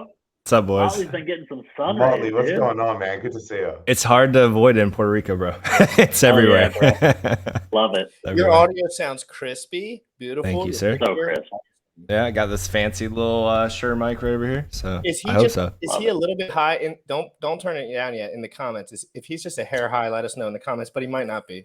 I can bring it down. How are you doing, dude? Tired, bro. I didn't sleep very well last night. I think I stayed up till about like 5 or 6 in the morning. Was this because of the market excitement or because of personal? I mean, it was honestly because of the Luna UST. I kept seeing more and more of the comments out there and just people losing life savings and wrecked. And it was bad. And like, I was talking to Tangent this morning or night his time. And like, you know, did you talk about it already, Tangent, your bot, and just trying to fix the ratios? And since Luna was included, it just nuked your shit. Dude, shit like that. I was just seeing it. I was seeing it everywhere, and it just sucked. I don't know. I just couldn't fall asleep last night. Like, there was a couple random accounts I was talking to on Twitter that I didn't know, and after we were done talking, I was just trying to introduce them to Hex and pulsechain and all that, and hopefully they can make some recovery here. You know, with pulsechain launching in mid-May, and I think this is a good chance for a lot of these guys that have gotten destroyed to maybe make some of their money back. This could be more. I hate to get all spiritual, guys. I'm about to do it. I'm going to do it. I'm going to do it. You can do it. It's your show. This feels absolutely, you know, maybe this is a trigger point in this could potentially be a big, ginormous turning point. And it doesn't necessarily mean the adoption on pulsechain, but like, even if we have some bull market action, the noticeability of that when everyone wants to die will be rather interesting. You know what I mean? People are hurting so bad. Me and Orca were in groups. Yeah, I was talking shit, throwing shade, but like, I was not at the Terra Luna guys, some other dudes. But at the end of the day, I felt bad for grown men that were led astray, and I stayed up very late last night too, and I felt weird. I almost felt weird. It was a weird feeling. Yeah.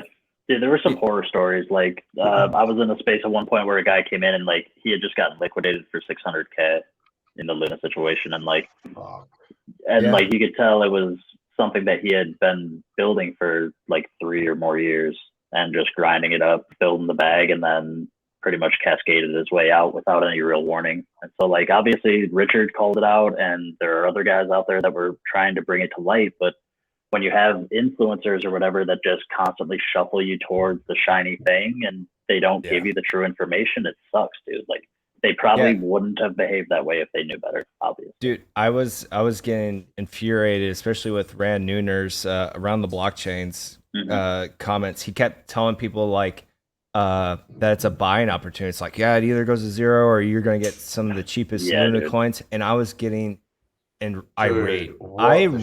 Irate, and like, because I'm literally talking to people. I was literally talking to people that found out Luna through him on Twitter, and like, and they just lost everything. And this dude evidently last night was telling people like, hey, like, I think the bottom's in, and I think Luna was sitting at like $25-$30, and then it crashed down to like $4 or $5, and then he was saying the same damn thing again in a post. It's like, hey, now this is risky, like it could go to zero, or this could be a great buying opportunity. I'm like, how insensitive and callous do you have to be to continue to just tell your audience this is a buying opportunity? Like, this shit is broken. It is proven it's broken. Just to protect his own bag. Exactly. If I can convince enough people to buy in, it'll stop the bleeding of my bag. It's like, I don't know if he can remove himself from it or not, because he might be too emotionally tied at this point, because it sounds like he lost a fuck ton of money as well. But like, you have to take a step back and realize what you're doing. It's like, bro, you are a voice of fucking reason. You do have an audience that fucking follows you, and the shit is clearly broken. It's lost its peg several times beforehand. This is the third time. It's funny because someone was giving me shit about warning people at 90 cents when it lost its peg for the third time. It's like, if this shit can be manipulated, it's going to be manipulated. People are going to take advantage of it. And they just broke it. They literally just broke it last night. Luckily, I got a friend out around 90 cents, and he still lost $300,000 and like was having anxiety, couldn't find liquidity. At 90 cents, liquidity was already starting to dry up. Taking 10+% slippage, could only do, like, he had a large position, could only do a couple $100,000 at a time, losing his damn mind.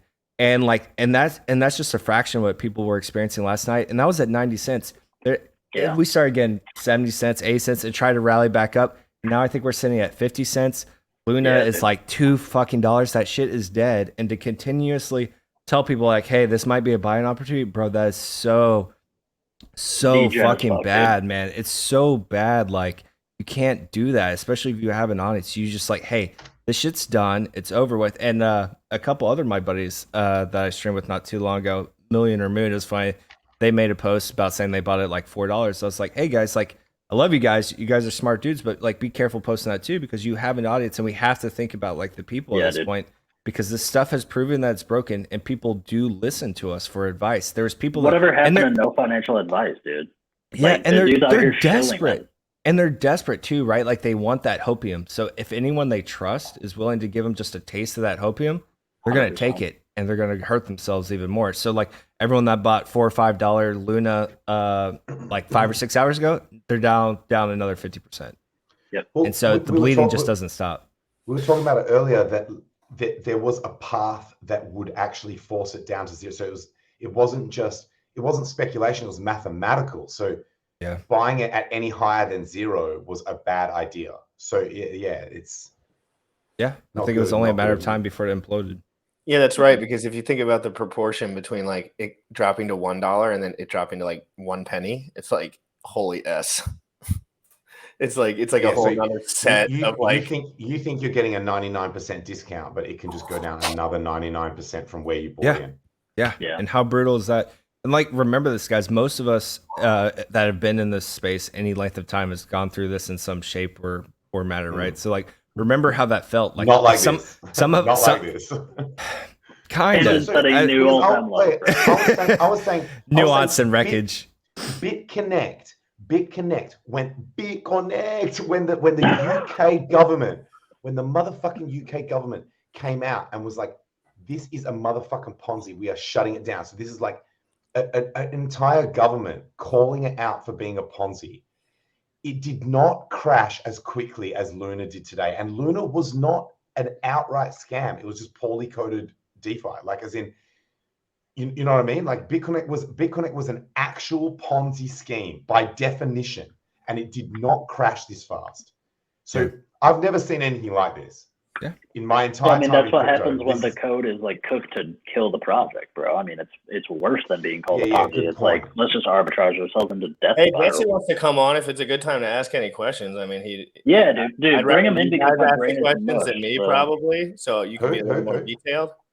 Jesse, Yeah, look that's along. good. And Jesse, Oh Jesse, yeah, guys, do for it. people that don't know, I'll try shut up, even though it's hard no, for but me. for people that don't know, I actually like Don't Jesse do that. as a person. I think he's fun to talk to, and he's a motivated young chap. But I'm just like, I'm here. I always tell people, I just work here. Like, I'm just trying to. dude, if there was ever a time to hear from the stablecoin people, Exactly. like this is the time, and especially if they're able to provide like contrast for us. So like, why would some protocols do better than others? Like these are the people. If he's the expert, let's get the experts This in will here. be There's great. no better I time want than you now. all three to chime in. I will just be I like the to see the moderator contrast. in this chat. I will be moderating this Sure. chat. So if people start talking over each other, I'll just be like, "Hey guys, everyone." I don't think anyone's gonna get I'm just off saying that. because I'm so used to Hex famous, and I'm used to I'm Yeah, it's a Bro, little different panel, bro. Yeah, I know. I feel like It's we're autopilot slow at right this now, point. dude. It's Like, autopilot. I'm like, calm down, boys, calm down. Like it's like Yeah. everyone gets, guys. It's a bear market. We all get a little feisty about stuff. Come on, we True. love it. We love it. yeah, man, the emotions are running crazy lately. But the point I was going to make is just keep in mind of that time that you've gotten wrecked, and a lot of us have gotten really comfortable in Hex, and it sucks, man. Like people did lose way more money than they probably should have had invested in the first place, and just keep that in mind. But provide them a solution. I mean, we do have pulsechain launching. We do have this new ecosystem. Richard's already proven himself. We don't know what pulsechain pulsex is going to do. I think it's going to do extraordinarily well, and it might give some of these guys a chance to regain, if not even get a leg up to where they are now. So offer them a solution. Don't just sit there and just shit on them, and you'll see a lot more people come to us. And like, they don't need to be told that like they made a horrible decision. They know. Like some of these people didn't have the time to react even, because like even if you watch the chart, so I've been up forever, dude, and like the when we were down at like 60 cents on UST, we had like Luna down at under $1, and this morning you could tell when everyone woke up, because all of a sudden it just shot straight up to like $2.50. So it's like, this game isn't over for everybody yet, and some people are going to continue to play this thing, and not everyone's going to win. So don't just drag these people through their own troubles, man. Like it's going to be pretty brutal. We got to support each other out here. Yeah, for sure. Tangent, you look like you didn't sleep so well, man. No. I'm just. I don't think any of us did. No, dude, I'm literally a zombie right now, dude. Yeah, me too. Sleep last night was. Man, I don't even have any stake in this, but the emotions of the guys in the Terra Luna chat were like keeping my brain awake. I was just like, these are real people just like me. And then you have to put yourself in the situation. You said, if I was misinformed in this way, that way, or the other way, that could have been me. 100%, dude. I've gotten into plays on bad information because I didn't do enough of my own research, and I probably also wouldn't have seen the red flags because I was like groomed by my buddy that it's like this smarter play, and the next thing I know, it's down 60%. And I'm going, how does I mess this up? Like, it seems fundamentally flawed now, but at the time I just was all in and stuff. So it's like, I've been wrecked too. It sucks. $4, but $2. I always sleep like a baby, guys. I don't want to draw hate towards me, but no matter what, I always sleep like a baby. No matter how much money I lose, no matter what's going on, I sleep perfectly. I'm in it for the tech, bro. I'm in it for the tech and the Z's, bro. So you got to tell them on a rough day like today. Well, the tech is still pretty legit. So. Yeah, dude. It's going to be interesting to see. So for a while there, even some of like the matching engines across different exchanges had failed, and so beyond even the death spiral arbitrage, there was like cross-chain death spiral arbitrage, and so imagine you think like, especially if you're a hardcore lunatic or whatever they say, like you might be trying to dodge the pain by just jumping into another boiling pot that isn't totally as hot as the one you're jumping out of yet, and so. It's like you think that you're doing some mastermind play because the chart that you just looked at is like, no, the price is better over here, but it's actually just a matching engine failure. And then by the time you go through the pool, you're just as wrecked as you were. Like, Orca. Really importantly, I just realized I've still got this chart up. Someone in the chat who had said that the liquidity stable Yeah, man, coin it's going down to 70 cents. doesn't lose so. its peg. Man, it has lost its peg hardcore. Like, Yeah, I know. like hard. But you know what's crazy though is like I'm looking at the chart too now. Yeah, Can you it's guys gone go down like to like this real 70. quick and point like this? Like, and I'm not shitting on the project. So,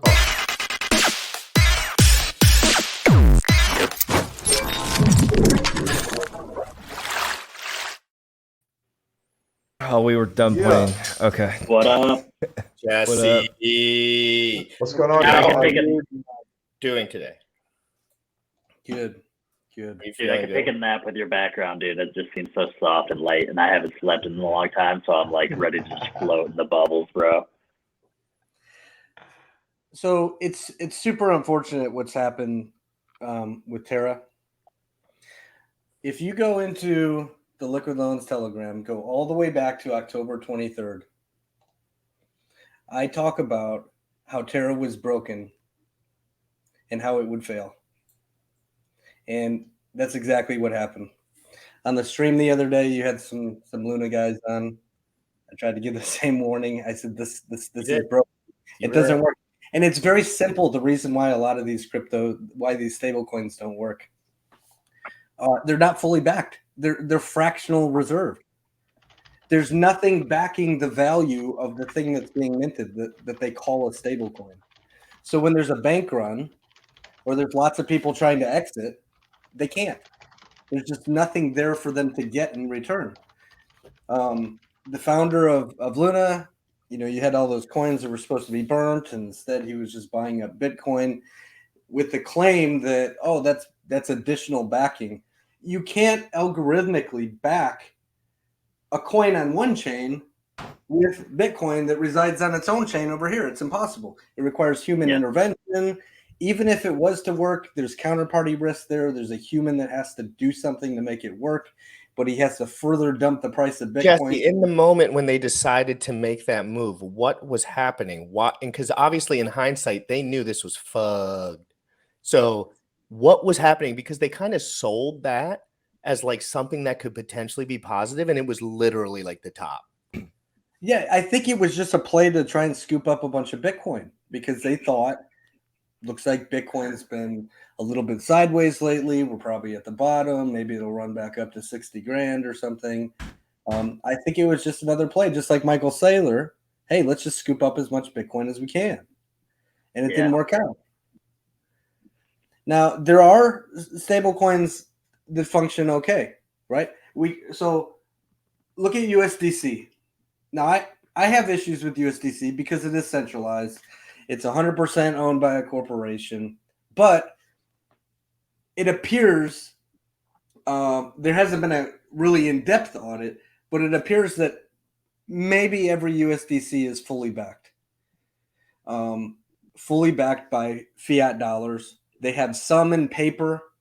They have some in some other commercial assets, but regardless, every single USDC should be able to be sent to an issuer like Coinbase, and they literally have the fiat to give you to back that USDC.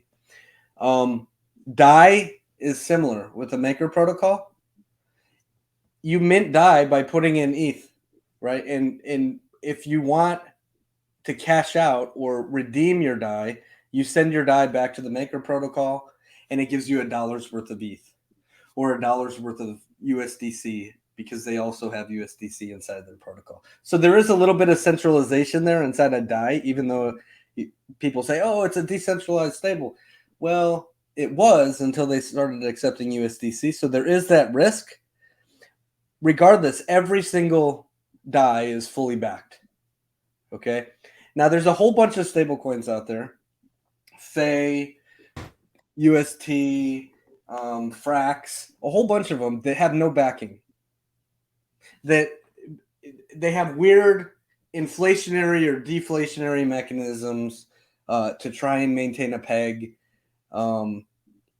or they just burn the coins and buy Bitcoin like you saw with UST. None of that works.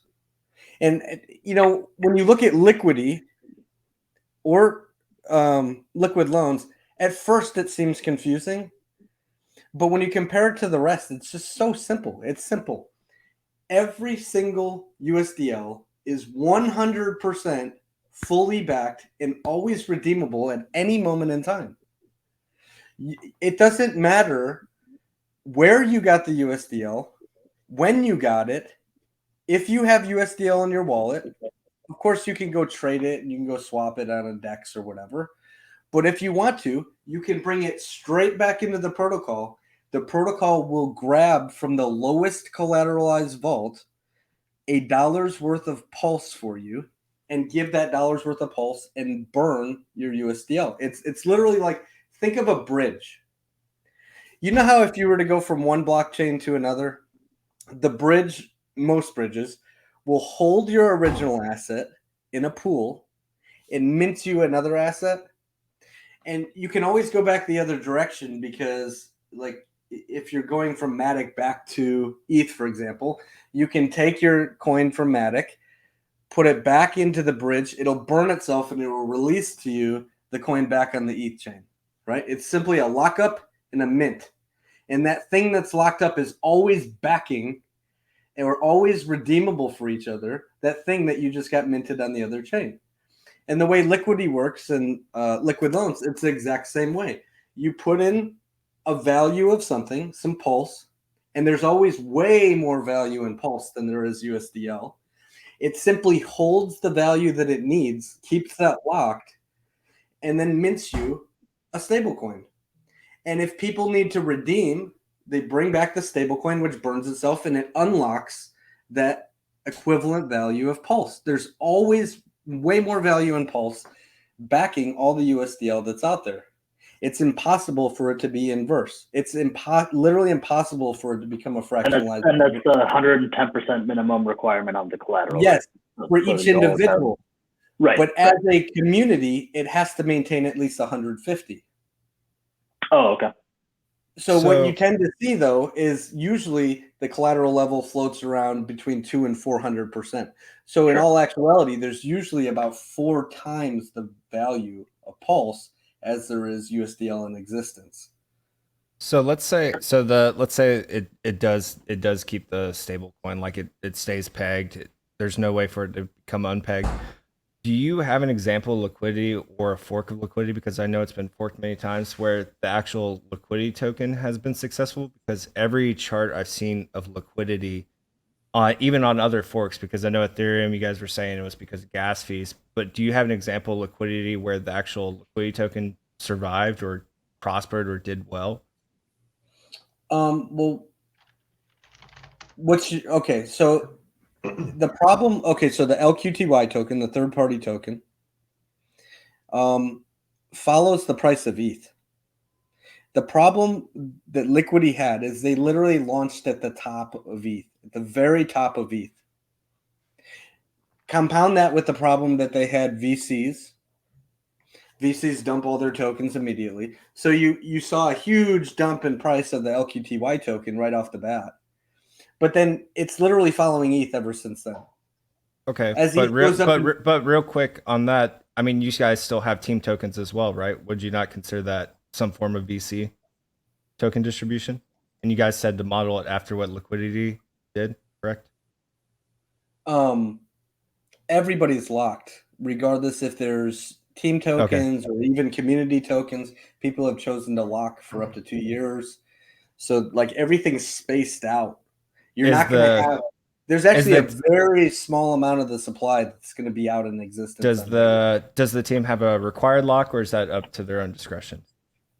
Any locks or any tokens owned by the team are, yes, they're absolutely locked. Okay. For what time period? For longer than the communities.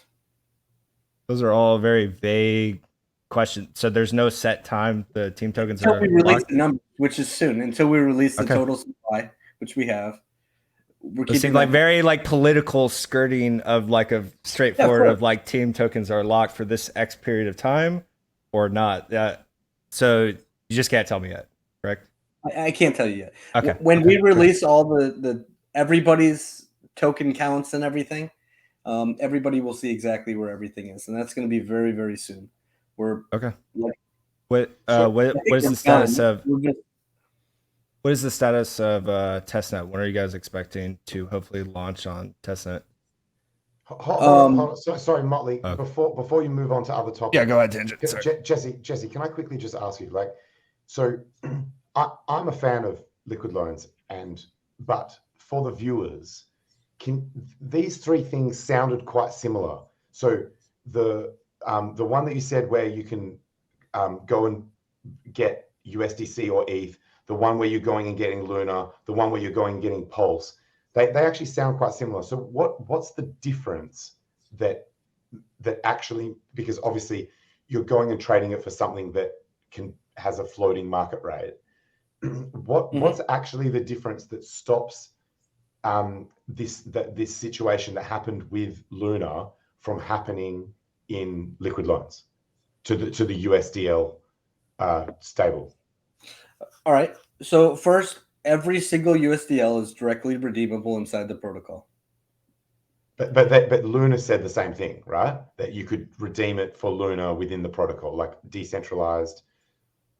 But it wasn't possible because they burned all those coins. They burned them all. And so check it and check this out too. Look at the Terra chain. They built an entire blockchain just for one purpose, and that was a stable coin. Right? So any stable coin that requires you to buy its own native token and then use that same native token as the collateral usually ends up being extremely volatile and risky. So you're saying the difference here is that loan is not the collateral, Pulse is the collateral. It's not. So it's like you an can't use that as collateral at all. No, that loan token is simply for you to collect the fees. That's it. So you've got the collateral has to be. So rather than having native collateral, it's external collateral being Pulse. It's external collateral of a coin that has thousands and thousands and thousands and thousands of liquidity pools. So in that fashion, okay, so that's because you're using something like Pulse or something like ETH, it's impossible for a whale to come in and manipulate the price on one liquidity pool, or even two, or even five, and then wick the price and harm everybody inside the protocol. Because there's literally over 100,000 liquidity pools that will be paired to Pulse. For a whale to manipulate, they would need trillions and trillions and trillions of dollars. They would need to suppress the price through the time-weighted average and through the oracles, which we could talk about, and it's just impossible. But when you require your own native token as the collateral, and maybe that native token only has a couple liquidity pools, it's very easy for a whale to come and manipulate that down and harm everybody. You want to use the most liquid thing on existence on a chain, the thing that has thousands of liquidity pools. So you use either ETH on the ETH chain or use Pulse on the Pulse chain.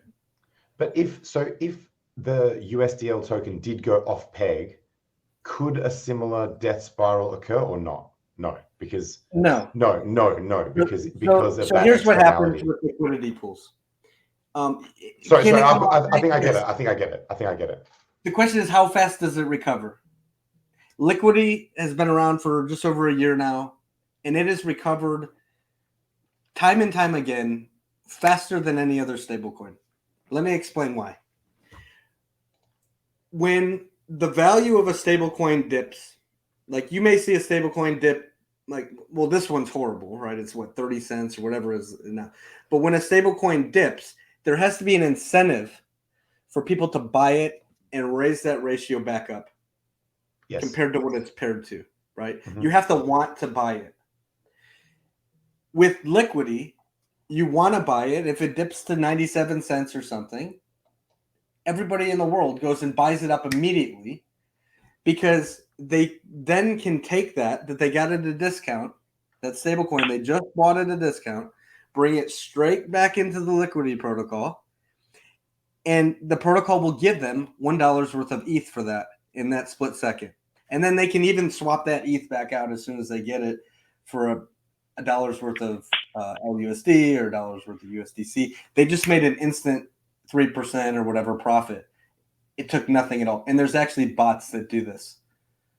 So whenever the price dips, there's literally an incentive to immediately buy up that ratio because the protocol is guaranteed to give you a dollar's worth of something. That mechanism, that guarantee was not there with Terra for a number of reasons. Like they literally backed it with Bitcoin on a different chain. It doesn't work. It's impossible. Yep. I see what you're saying. Yep. And so, Now, Jesse, do you mind diving into the? Unless you got more, I was just gonna ask if you don't mind diving. Now into the Oracle. somebody said there was a little bit of talk about oracles, and there's a couple myths about oracles that need to be cleared up. So if you do not use oracles, what you have to do with your code is you have to say, I'm looking for a price feed of, say, Pulse, and you have to code in a specific token pairing on, say, PulseX. And maybe that pairing is Pulse paired to USDC. And maybe you can grab another token pairing, Pulse paired to Hex. And maybe you have an equation where you can derive the price from that. And you put that back in your code, and now your code's immutable. And then everything's good to go. A few months goes by, and the biggest liquidity provider decides he's going to pull all his liquidity and move it to a V3 or make a new DEX. Or maybe he doesn't like the USDC pairing anymore. He wants to pull all the liquidity and pair it to Tether or something like that. Now what just happened is that liquidity pool is either completely drained or it's super thinned out and it's super volatile and it just screwed your entire protocol because your protocol is relying on that price feed from that DEX. It's hard-coded in. You can't change it. And somebody just moved their liquidity somewhere else. So what oracles do, and there's a way to do this decentralized. Chainlink does this, Band, Teller, API 3, is what they have is you have a decentralized group of nodes, and it could be the same people who are running the validators, for example. They can just be pulling price feeds from all sorts of different places and feeding that data back into the protocol. And your protocol is scanning the feeds that are being fed back into it and saying, well, wait a minute, that one differs from all the other nodes, and it kicks, if there's any discrepancies or if somebody tries to manipulate, if they're running a node and they try and feed a bad price feed or something back in, the protocol literally kicks it out and doesn't accept it because it doesn't match all the rest of the nodes. Now, anybody can run a node, not just one single entity or one company or whatever. Anybody can. It's completely decentralized, just like proof of stake or just like a proof of work blockchain. You have nodes that are feeding the data. And when you do it that way, it doesn't matter if liquidity is pulled from one place and put somewhere else, because the nodes simply, they just update where the feed's coming from and they feed that, they keep feeding that data back at all times. It literally protects the protocol for years and years and years to come. There's this myth that oracles are a single point of failure. They used to be. They used to be a long time ago when people invented them, and it was just one single company that had a website that was feeding prices to a protocol. And if that website went down, everybody was screwed. But nowadays, people have figured out with Band and API 3 and Teller and Chainlink, well, wait a minute, that is risk. So instead, let's have the community run nodes that feed that data back into a protocol. Okay, so it's very, very different. And some people haven't updated their worldview yet, maybe because they don't understand or they haven't taken the time to research it or whatnot. Uniswap even wrote an article about how oracles protect DeFi protocols. We're talking Uniswap. Uniswap themselves talked about why oracles are essential for DeFi to protect the longevity of a DeFi protocol. Real quick question on the node. So let's say there's a community node. How, and let's say its price feed differs than what's currently distributed everywhere else. How is it chosen on whether or not it gets rejected or accepted again? You said it was by the validators, or So you can have in your protocol, say if there's a difference in price on one of those by 5% or 10% or 15% or whatever from all the rest of them, it's just going to reject that single feed. Okay, so you were saying the nodes is all the community nodes was way to decentralize it. But if I have a node up and running and let's say my node's the accurate price feed, but it's out of band, it's gonna reject it? Well, you wouldn't be the only accurate one because all these nodes, they're pulling the feeds from different areas. One node could be pulling a feed from 5 different pairings. Another node could be like they're all pulling tons and tons of feeds and feeding them back in. If there's one that's different than all the rest, it's not likely that one single one is the accurate one and all the rest of them are incorrect. But then you also do a time-weighted average on top of that, and it literally makes it impossible for a whale or somebody to come in and wick the price on a token pairing and have it screw the protocol. It's impossible. If you don't have oracles, you're actually way more at risk in the DeFi protocol than with the oracles. What oracle is Liquid Loans planning on using for oracles? Well, we're working with some right now. Okay. We will have information for people to potentially participate. Okay, so not set in stone yet. We have a solution. Okay. Give me a lot of political answers, Jesse. We literally have okay. There's a lot of really big things happening behind the scenes. I have mentioned that we have a wallet that we're releasing, or a multi-sig that we'll be releasing to the community for the community to use. There are other things that the community will be able to participate in. All right. Things that are essential to the chain. So, every chain needs a variety of things, right? Sure. Every chain needs a good multi-sig. Every chain needs a good DeFi protocol, a good stable coin, a good store of value like Hex. Like, you need a bunch of things, but you also need subgraphs. You also need oracles. You need all sorts of stuff. So we are bringing a lot of those things to the chain. It's not just Liquid Loans and only Liquid Loans. Liquid Loans will be bringing a lot of different things. Very cool. As far as the oracles go, it sounded like, and I know that obviously you have some details that you can't share, but if you can help me out if I hit anything. So it sounds like maybe there's multiple oracles of different origins that could be coming together as sort of like a mesh solution here. Is there any? I'm not very familiar with the different modern oracles. Okay, so is there any discrepancy between the way that two different oracle providers, if you will, may have their code written where they would all of a sudden be like conflicting with one another, where even though they're accurately pulling prices, their internal decision making for how they're able to access that data, whether that's the speed of the data or whatever, how do we ensure that all of these different oracles are able to read the information the same way at the same time?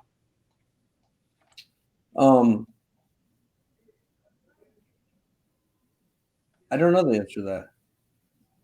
So oracles are open source, like anybody can spool. Like, you can build your own.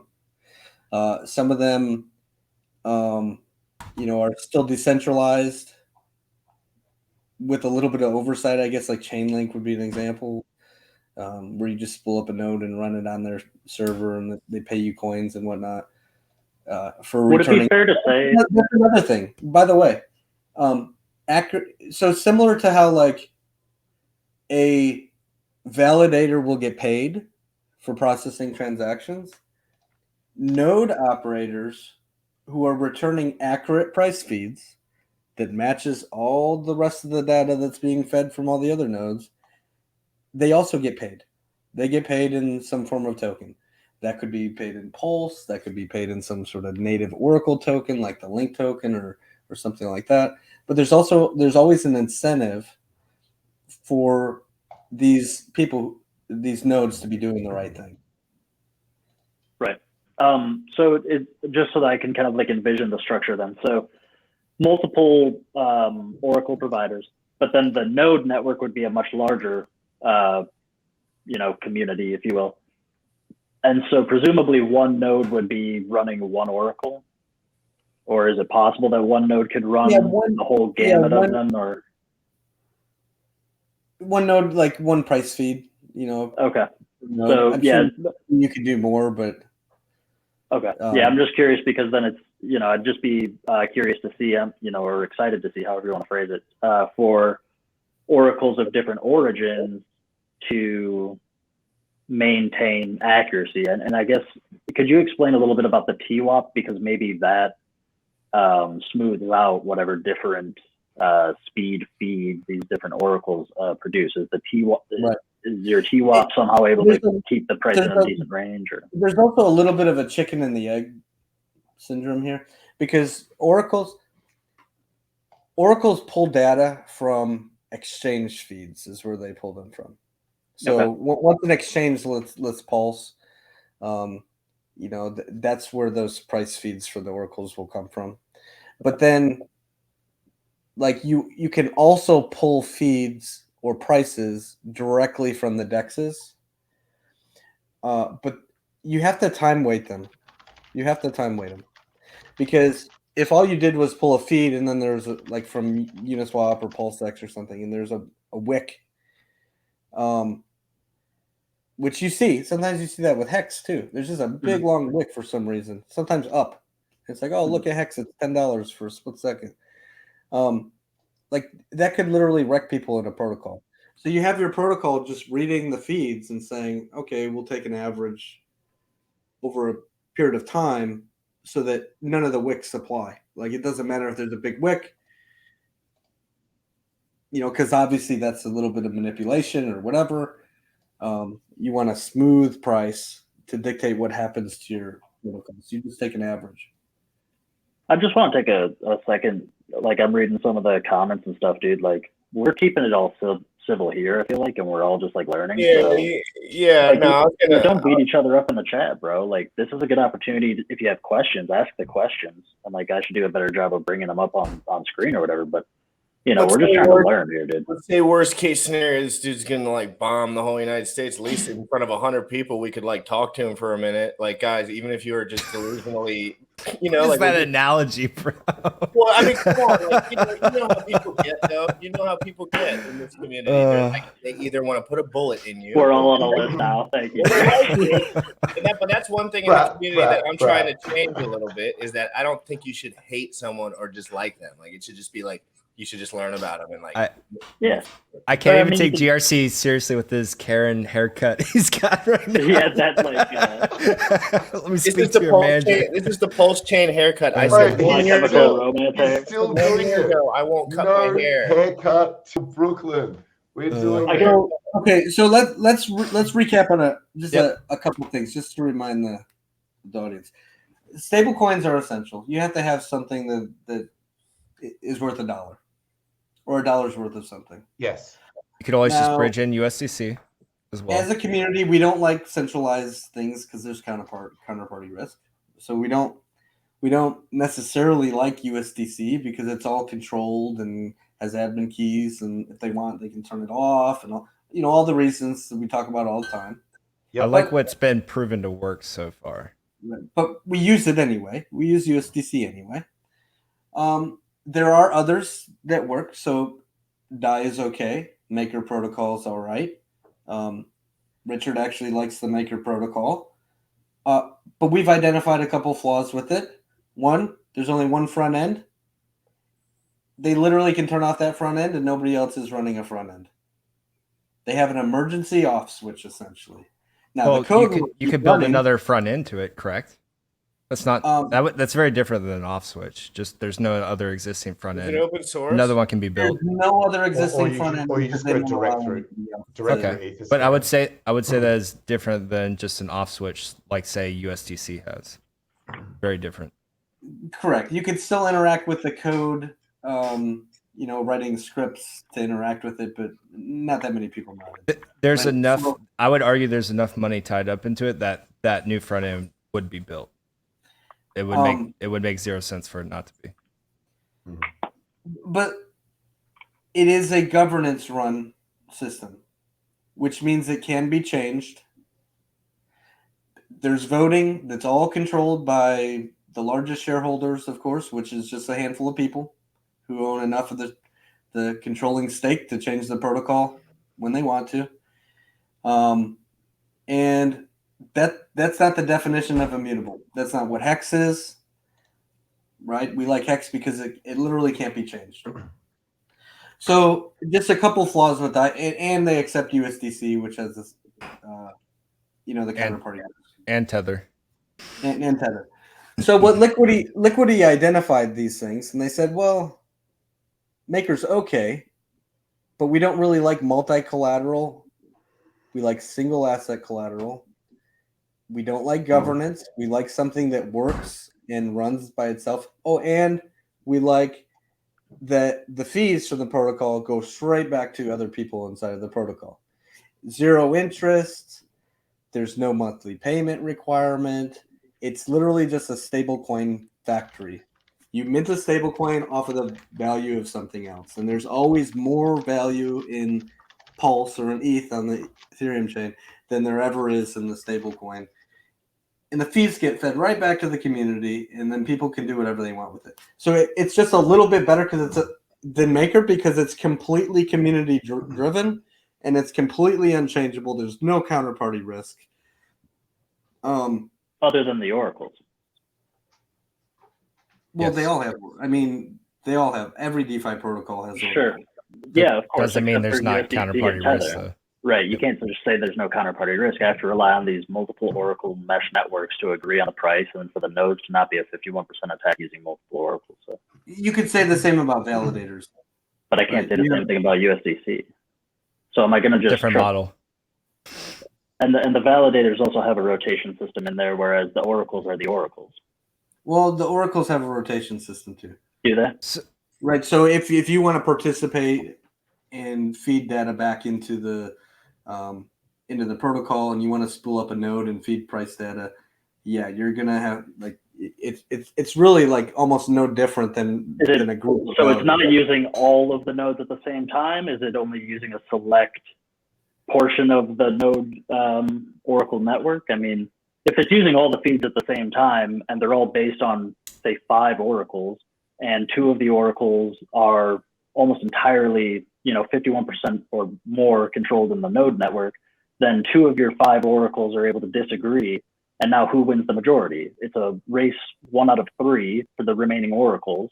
And how do I know that the 2 that are accurate, allegedly, versus the 1 aren't somehow being controlled by another group of 51% on the node network? If you have multiple, like, how do I know? How do I get to engage? Like, do I choose the oracle that I'm running on my node, I presume? Well, you're not choosing. You are becoming the oracle. You're becoming a part of the oracle. You're simply grabbing a price feed and feeding it back into the system. Right. That's all you're doing. And you're getting paid and rewarded for your accurate information, just like a miner would or just like a validator would. Right. So then I would have an economic incentive to own the most nodes for the most oracle price feeds. Sure. Okay. I have a question related to this. So outside of the oracles, is Liquid Loan still planning everything else, like once the code's done, to be a locked code, just a fork of liquidity, locked, immutable, no admin keys, still outside 100%. Of the oracles? Okay, 100%. so zero admin keys will not be able to be changed. So if that's the case, and there's issues with these oracles, whoever they are, when you guys decide them for the solution, if there's issues down the line, is that going to bring up a problem with not being able to point to different oracles if there is an issue with them in the future? No, not at all. Why not? So the reason the oracles exist is so that there doesn't become a problem where you're grabbing a price feed from a DEX that could later have the liquidity pulled and then move somewhere else, and then you just screw the protocol. That's the whole reason you program in the ability for an oracle to feed price data into it. But I mean, we've seen these oracles fail time and time again. If let's worst case scenario, black swan event, something goes wrong with these oracles, and you guys aren't able to point Doesn't to even have to another be the oracle. oracle's fault. The exchange could have a matching Right. engine failure. Right. Right, but that's the protocol again, time weighting average, and it's getting data from all sorts of different nodes that are pulling from all sorts of different places. And the nodes are rewarded economically. So if I had a big bag of money and I wanted to spin up a shitload of nodes and run a 51% attack on an Oracle network. Go try that right now. If it's that easy, go try it. Didn't say it's easy. I'm just saying, like, it's an adversarial attack. I mean, someone might do it. That's what I would be afraid of. Well, Tara didn't go think do it right now. Yeah, we're just trying to look at scenarios where it's going to be. Dog. No, go do it on ETH right now with Liquidity. I don't want to spend the gas fee on that because you're going to be in a totally different environment. Manipulate the price of ETH with your. I don't have to, dog. There's something called matching engines on exchanges, and they fail. And one of them failed yesterday. 3 of them failed yesterday. Your exchanges didn't agree with prices. So then what happens if the oracles are reading those bad data, and now you have a total disconnect from the oracles because of not the oracle's fault and not the node's fault, but because of a matching engine failure on exchanges that they're pulling prices from, and nobody can agree. Like, what? I guess just the question is, Jesse, I'm not trying to attack you. I know I'm getting I'm on no sleep, bro. So I come off like more heated than I am. All I'm really asking is, like, what's the? No, I'll take anything down. What's like the minimum threshold to achieve like these one successful? This is the price feed that will work for the agreed upon consensus. Like, this is the accurate feed. Is there is it just a simple majority of like 51% of the nodes return this price, so we go with this price? Jexa would know the answer to that better than me. Okay, yeah, that's fine. Is he in the Telegram?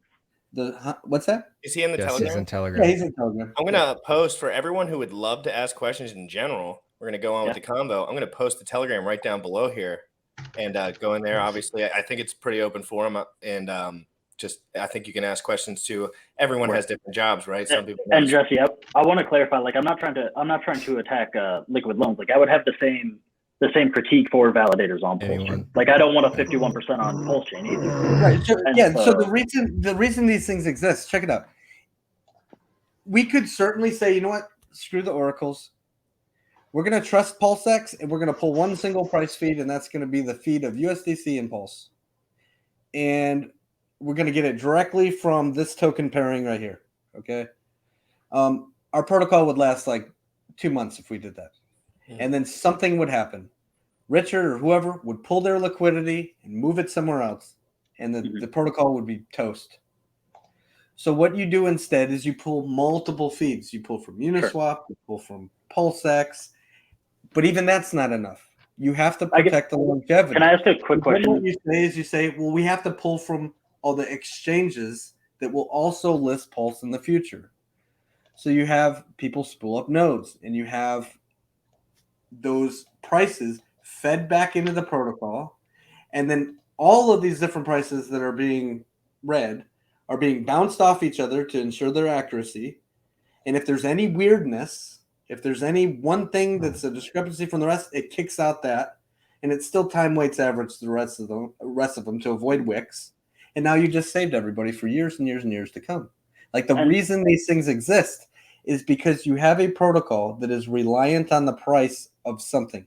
In the case of Maker, the prices of ETH. In the case of Liquidity, the prices of ETH.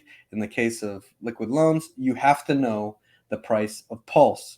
And you want to have an average price that's not manipulated, not wicked, and not pulled from one single place, but pulled from many places and many different people or nodes feeding you that information, so it's as decentralized as possible. Sure. No, I respect that. The question. Oh shit! I might have just lost my question. Give me just a second. It'll come back to me. Oh, just remembered it. So the oracles that are getting the price feeds, we were talking about the token pairs and like how you wouldn't just want to go after the one token pair. Mm-hmm. So then are the oracles then finding the value of the same token pair but from different locations So like a Uniswap PLS, oh, I'm sorry, like a PulseX pair that's PLS USDC, and then do I have to go find another PLS USDC? Or how am I finding consensus on price?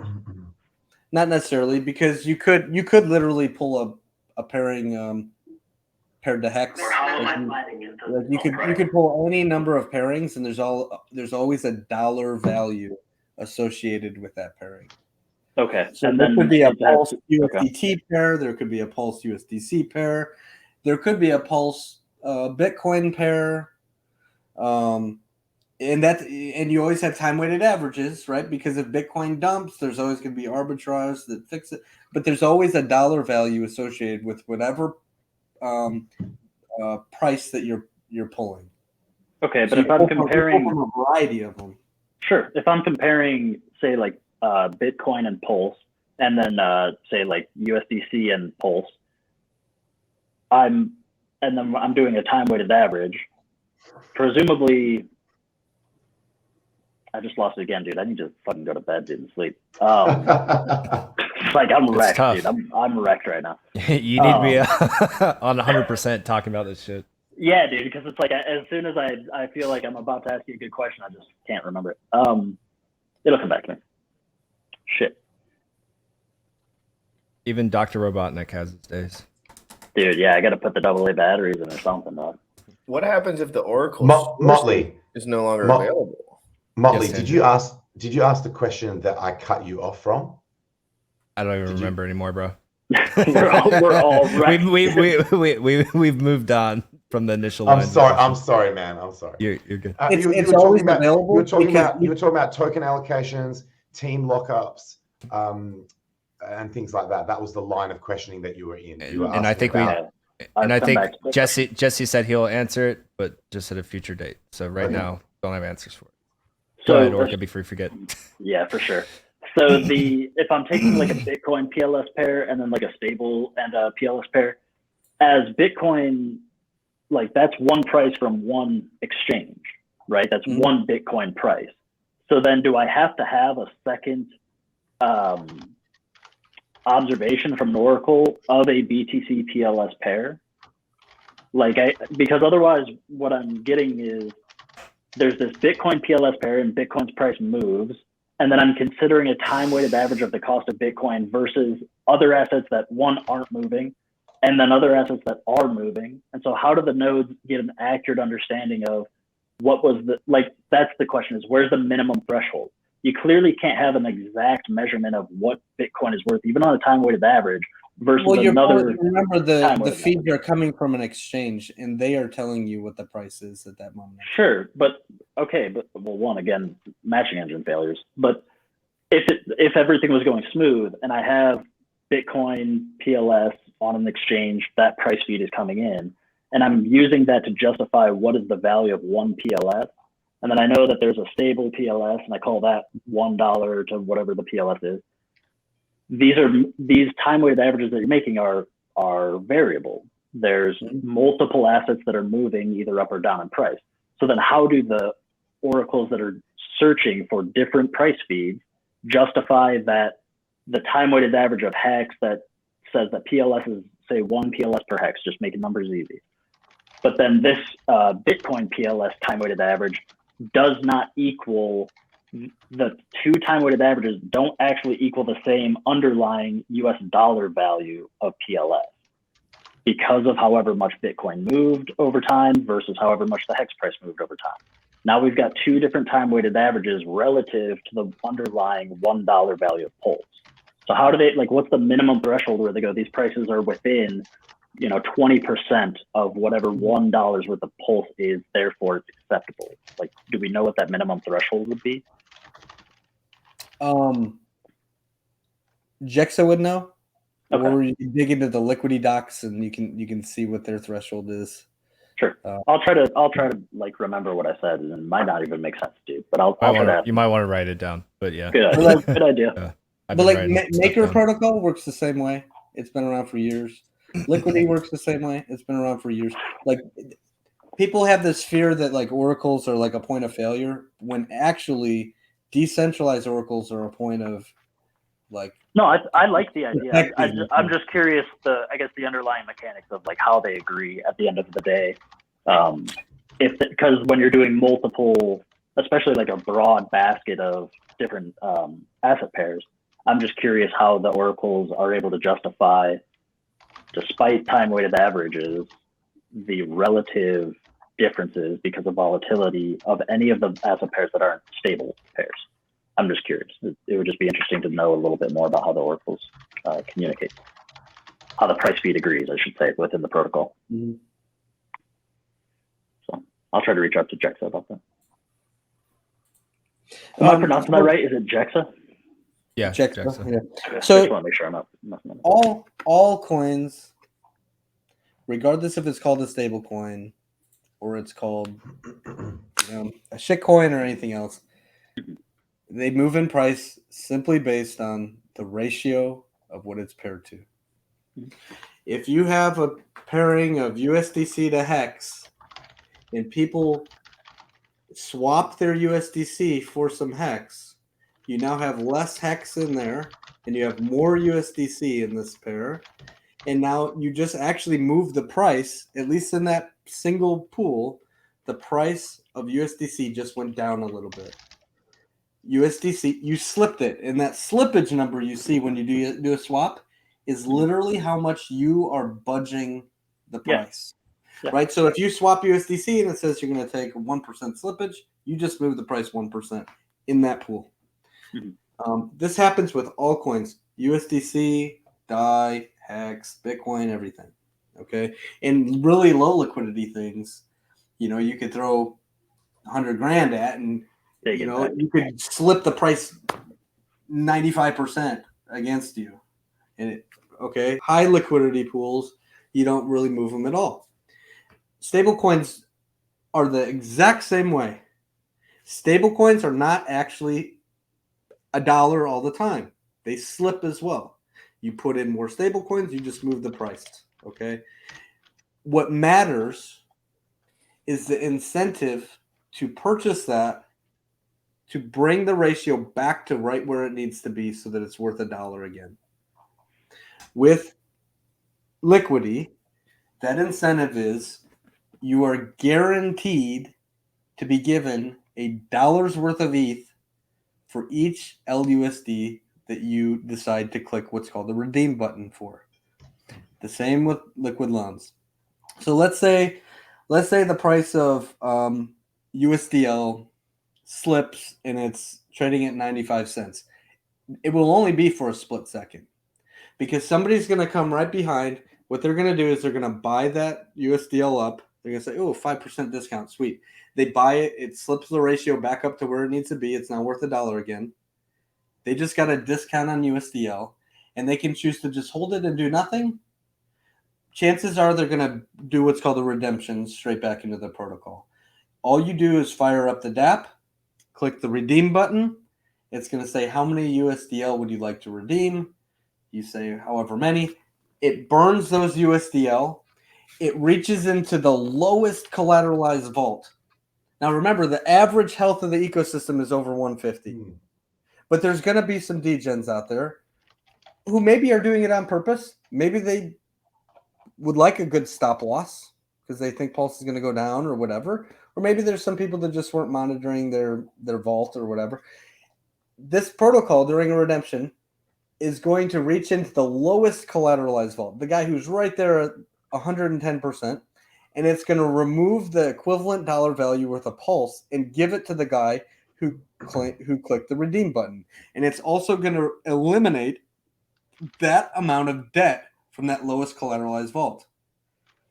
Now, this mechanism literally saves the lowest collateralized people from being liquidated. It raises their collateral health. In some cases, it closes out their debt. It's almost like a benevolent guy came along and paid your debt off for you. Yes, you gave him this Pulse, but it saved you from liquidation if you're the lowest collateralized vault. Your collateral health just got healthier, and as a result, the health of the entire ecosystem just went up a little bit. Every single redemption, the overall collective collateral health of everybody who has a vault just got a little bit better every time there's a redemption. When you mint USDL, you're putting in Pulse, you're minting USDL. All this is a closed loop. It's a complete circle. There's a mechanism that allows people to take USDL and get Pulse back out. That's it. Guys, no bullshit.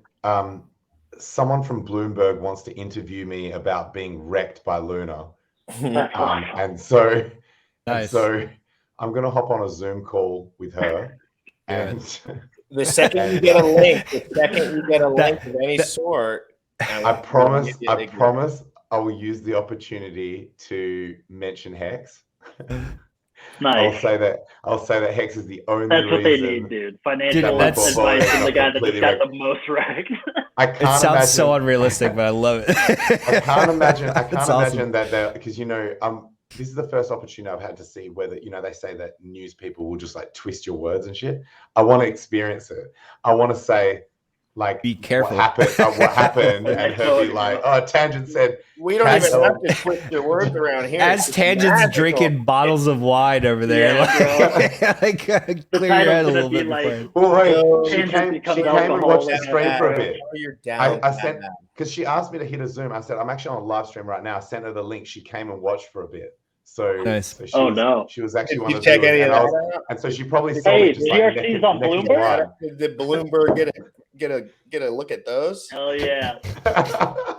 Tell them maybe I don't got as much Bitcoin as you, but I mean, but I got Tangent, as always, great to see. Wait, everyone grab your chin real quick. This is where it counts, man. Go chin real quick. I'll get to the chin.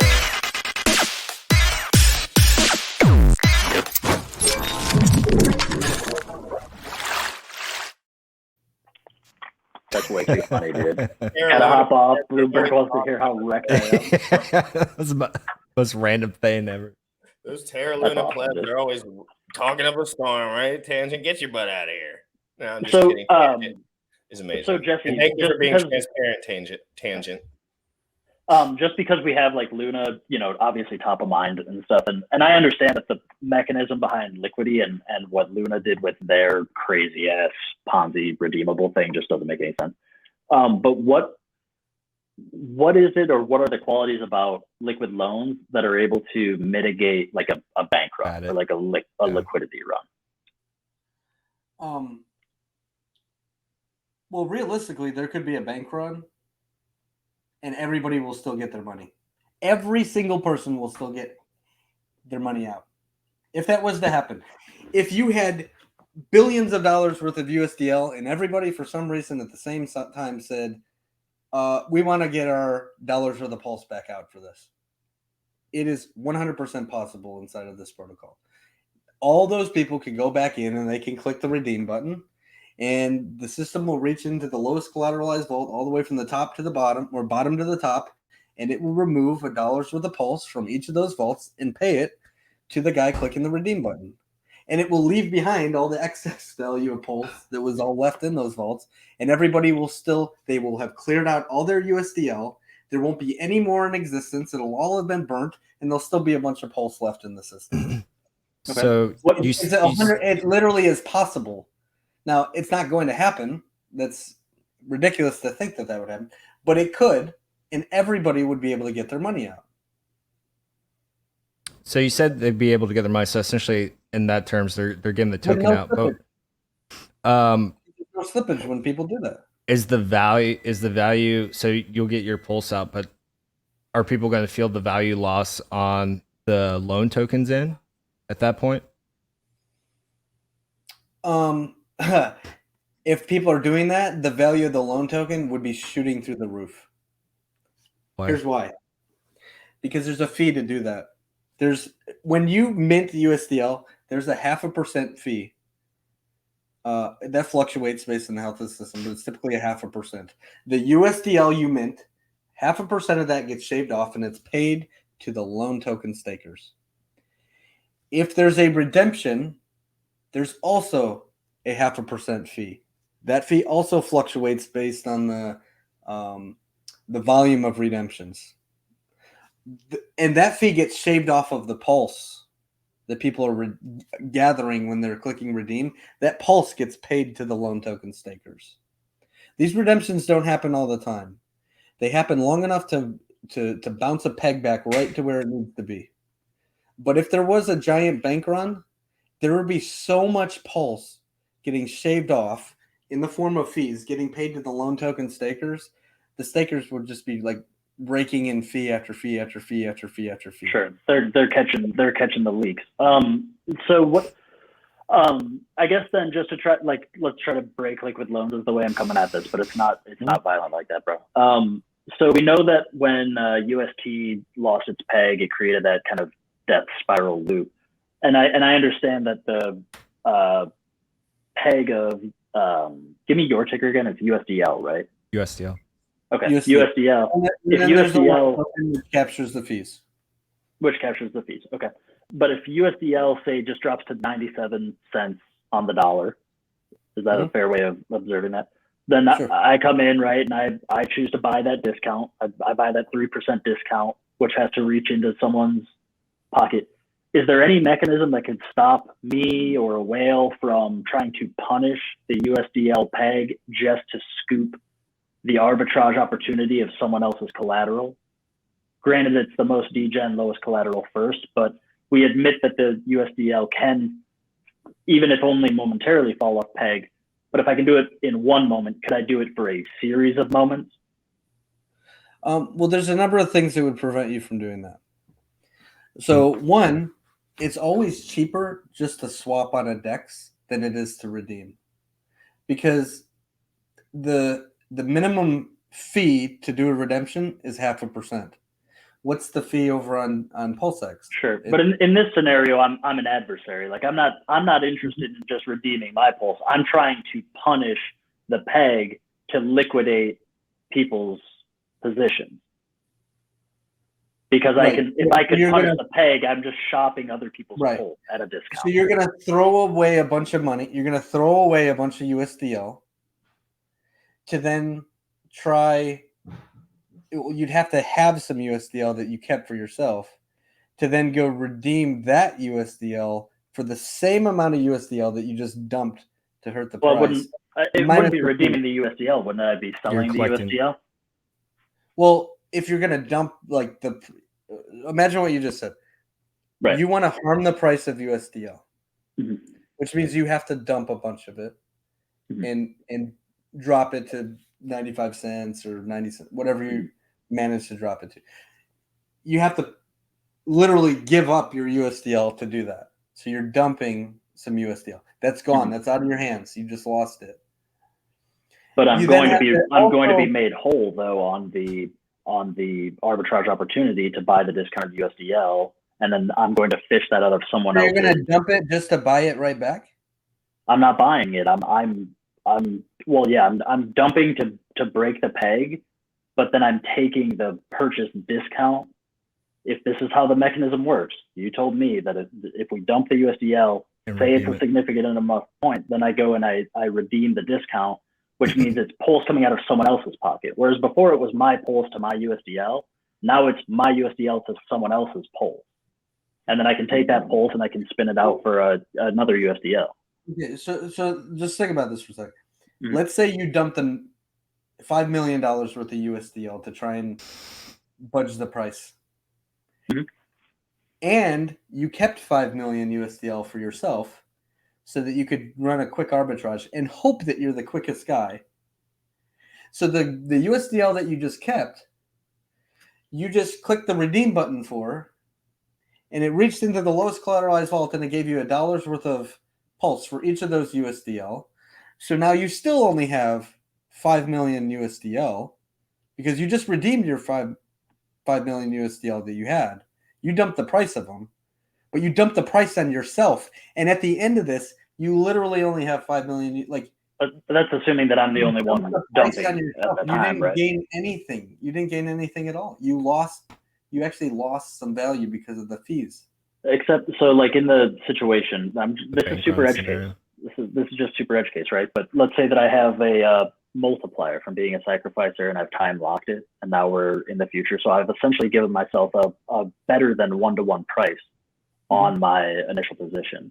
So I actually have cushion to dump the price. It doesn't affect my buying loan price. tokens completely separate. Is that what the sacrifice is for? Is for the loan token, not for USDL? The It's just for sacrifice the set will have loan tokens, yes. So, okay. but those loan tokens are just to stake and capture the fees. Yeah, they don't affect the. They have nothing to do, like, it's not the USDL. Yeah, it's okay. just a fee capture token. Okay. Yeah. So I mean, that but if sounds you good. wanted to manipulate the price of USDL, you would have to dump a bunch of USDL. You would have to keep some USDL for yourself. So you're literally dumping your own price of the ones that you kept. And then if you took those ones that you kept and you click the redeem button and you got $1 worth of pulse for each of those, you still just harmed you still just harmed yourself. I mean, if you're selling into, like, say that for whatever reason, just the market at the time is a net outflow, like the market is selling a little bit more USDL to redeem their pulse. It's a redeem, I guess. You're not selling USDL. You redeem USDL in the form of dollar pulse. Redemptions don't slip the price at all. They don't? Okay.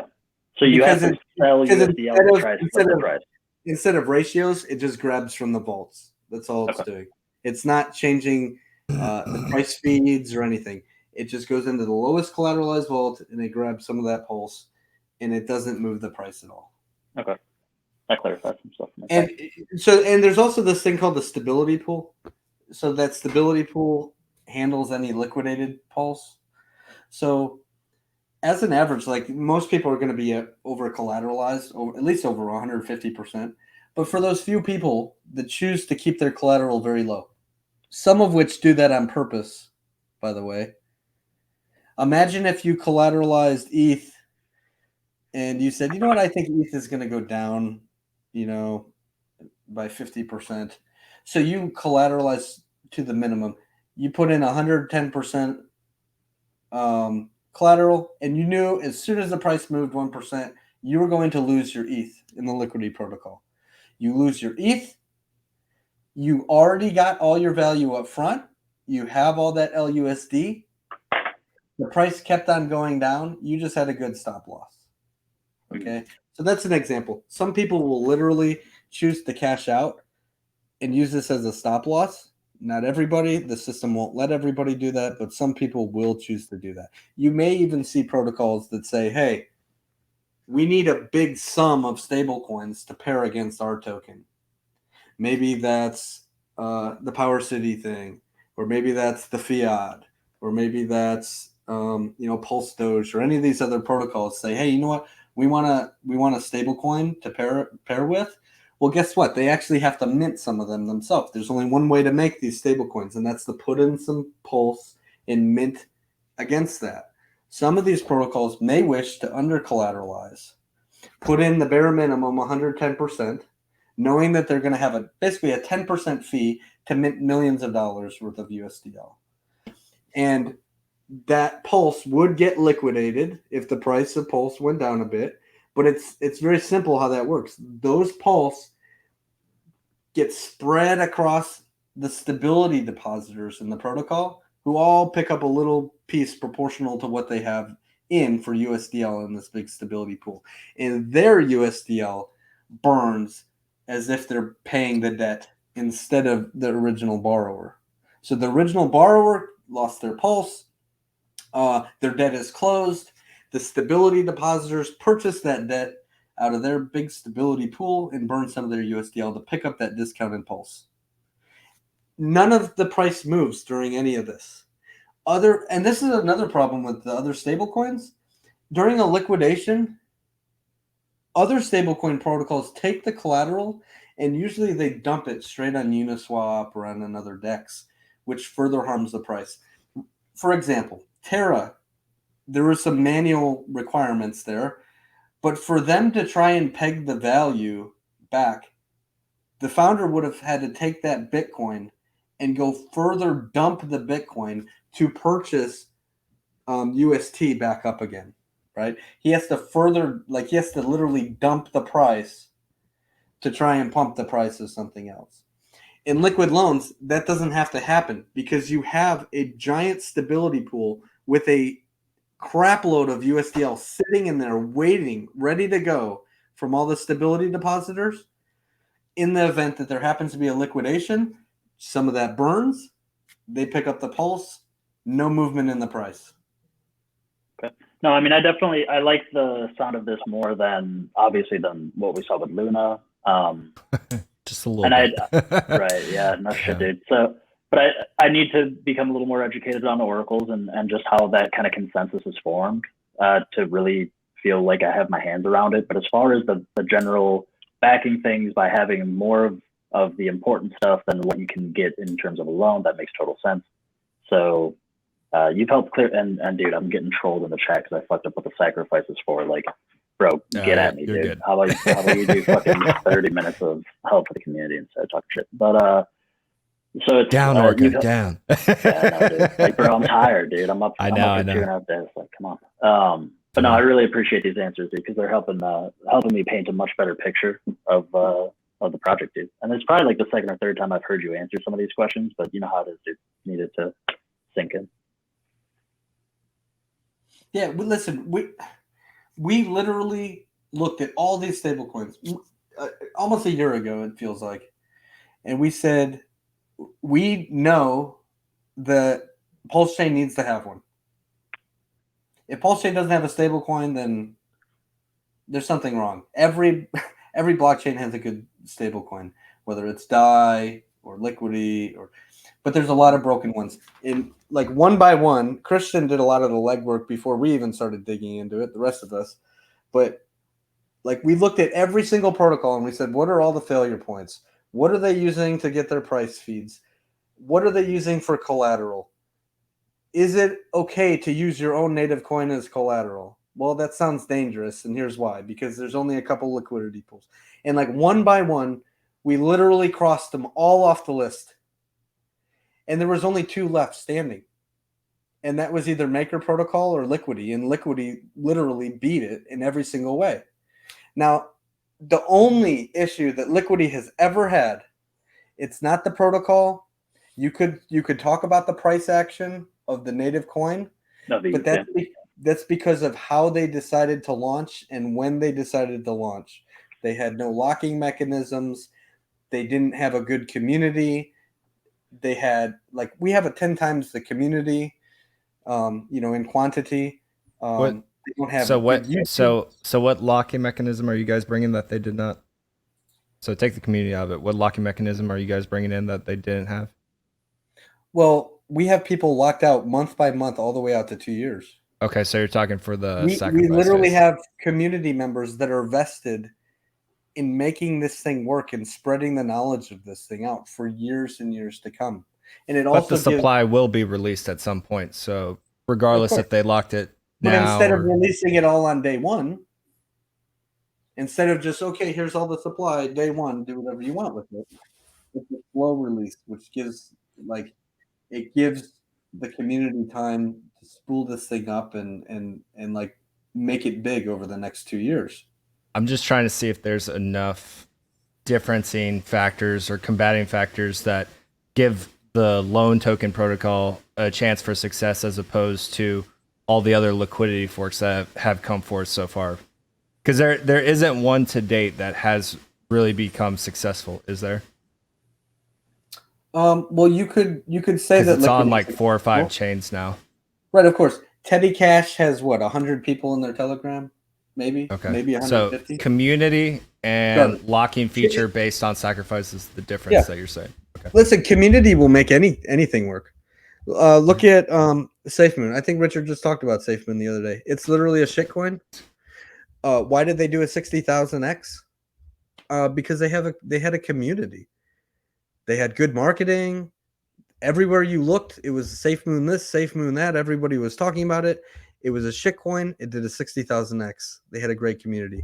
Why did Cake? If the core protocol's not good, it eventually comes back down. Eventually, it crashed. That's correct. Yeah. Why did Pancake do 190,000x? we don't talk about that, but it literally had one of the best charts in crypto. Well, for one, they had a huge community because of Binance Smart Chain. For two, you never had to dump the native coin.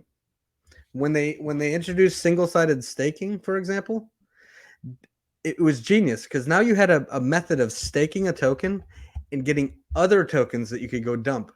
So now nobody ever had to sell their cake. Of course, people still did, but enough people decided they wanted to lock cake up and get other things to go dump that the price ran up like 190,000x.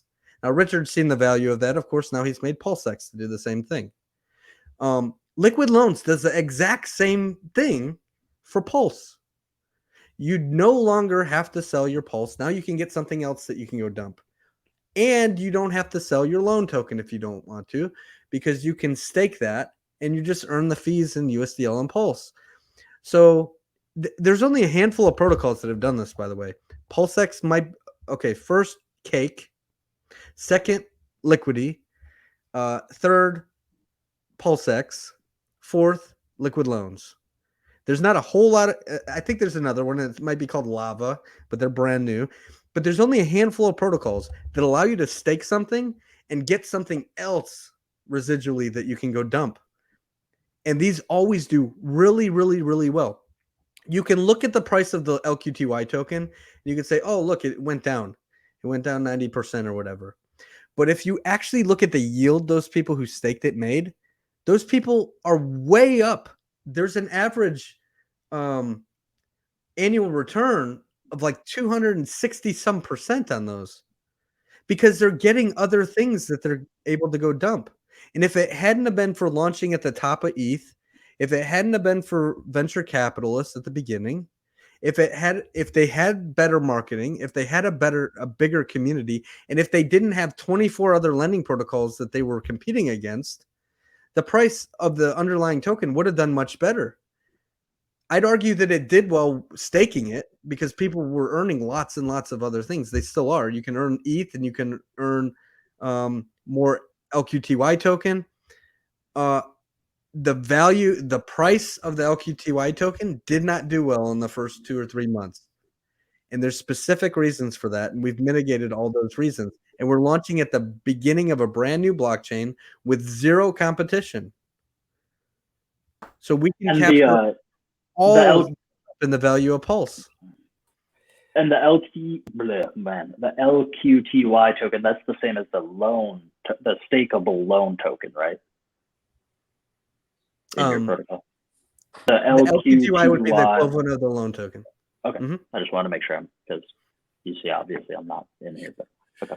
Before I wrap up, and guys, I mean, these are the conversations we need to be having because, as you know, everyone just says absolute blasphemy all the time about everything. They never look into much, and people go over Twitter and they just say whatever they want. And that's kind of the common thread here that I don't like.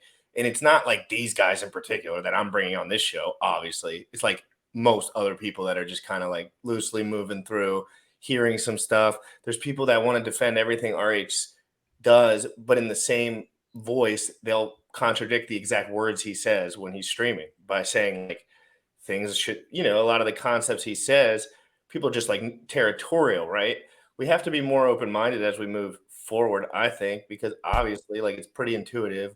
We're moving into a different, this Hex is built on Ethereum and it's kind of isolated. Pulsechain is nothing like that. My one question, Jesse, is like from someone who doesn't know as much, right? At some point you have to interact with the banks, right? Like at some point your money's coming home, right? Yeah. Like, so with legislation being how it is in general, like if it's the Wild West, right? How much unpredictability plus how do you exactly interact with the banks while being decentralized in the best way possible? Because most people just say, a lot of people just say, well, screw decentralization. Let's just provide liquidity to USDC and just like get straight to the bank, right? How do you interact with the banks with Hex? ETH and then Coinbase or like whatever. Yeah, you just swap it, right? You just swap it for something that same exact thing. What if people want to front run USDC and just provide liquidity and say, no, I want to do this. And they have so much money that they say this is the way. for USDC? Or that would be the one that would come to mind. Yes. Yeah. Okay. Good luck. Because listen, liquid loans, it's literally a stablecoin factory that you earn yield in. When you're a stability provider, you're earning loan tokens just by parking your USDL in there. You take your stablecoin, you say, you know what? I've made a bunch of money in crypto. Let me shave some off in the form of a stablecoin so I can protect myself. Where do I put it now? Like you take your stablecoin and you park it in a place that earns a yield. So you park it in the stability pool as an example. Now you're earning loan tokens. And you're earning Pulse when Pulse is in a discount and somebody happens to get liquidated. So you're always just getting a good deal. What are you doing with those loan tokens? You're staking them. Now you're earning the fees from other people. So you're constantly earning Pulse and you're constantly earning more USDL. You can't do that with USDC. So basically that's how you're just making it incentivized to not have to directly do that by the protocol itself. The community, this is literally a community run, a community fee earning stablecoin factory. USDC will absolutely exist on the chain. People are going to bridge it over. I don't think the originals are going to hold value. I think the bridged in USDC is going to be just fine. And I think people are going to make pairings against USDC. But you're going to see more and more people by the tens of thousands that see the value in minting their own stablecoin and then even using some of those to earn fees and having a community run stablecoin, like literally run by the Pulse Chain community, run by us. Yeah, so I see what you're saying. Like adoption has a lot to do with it, right? Like, and you guys have obviously put the word out. So the word's out there. The sacrifice is done. Pulse Chain's coming out very, very shortly, guys. Once the testnet comes out, we'll be playing with that. Guys, this has been an absolutely awesome conversation. We've all been up all night. The market's been absolutely crashed. I mean, we all know what's going on. It's pretty wild. Bitcoin's under 30K tangent. And, so just remember, there's certain guys you can listen to, and then there's hex tangents. So you just want to be very certain. No, I'm just kidding, guys. In all seriousness, just do your own research. Really, if you're going to put your life savings into something over a long period of time and you're not researching it, you're just relying on Twitter and stuff, that's very problematic. If you're relying on me, also very problematic. Don't you dare just listen to people talking on the internet. There's actual websites with detail, and then you can bounce the ideas off of guys like Orca and Motley and Jesse that have maybe been around a bit longer, and they can just clear some things up. It's not rocket science, but you just have to always be exposing yourself to the info.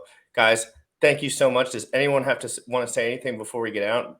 Any website or anything? I definitely want to leave on positive notes because Jesse, I know that you take a lot of flack like on Twitter. I know how it is with FUD and shit like that, and so I really appreciate you taking the time to answer questions and pointing me in the right direction for ones that we don't necessarily have details on right now. And I would just like to say that I get like the haunted strategy and all that stuff. I've seen that, but for me, what I'm really rooting for you guys as a team is that as Pulse Chain appreciates in price, especially the earlier adopters, the community, as you said, that are supporting this project are putting themselves potentially in a position where they're getting a really great risk metric on their DeFi loan, which is difficult to do. Like we've seen what we thought was low risk was obviously death spiral waiting to happen. So I really do hope that the price of Pulse Chain treats you very well whenever you do launch.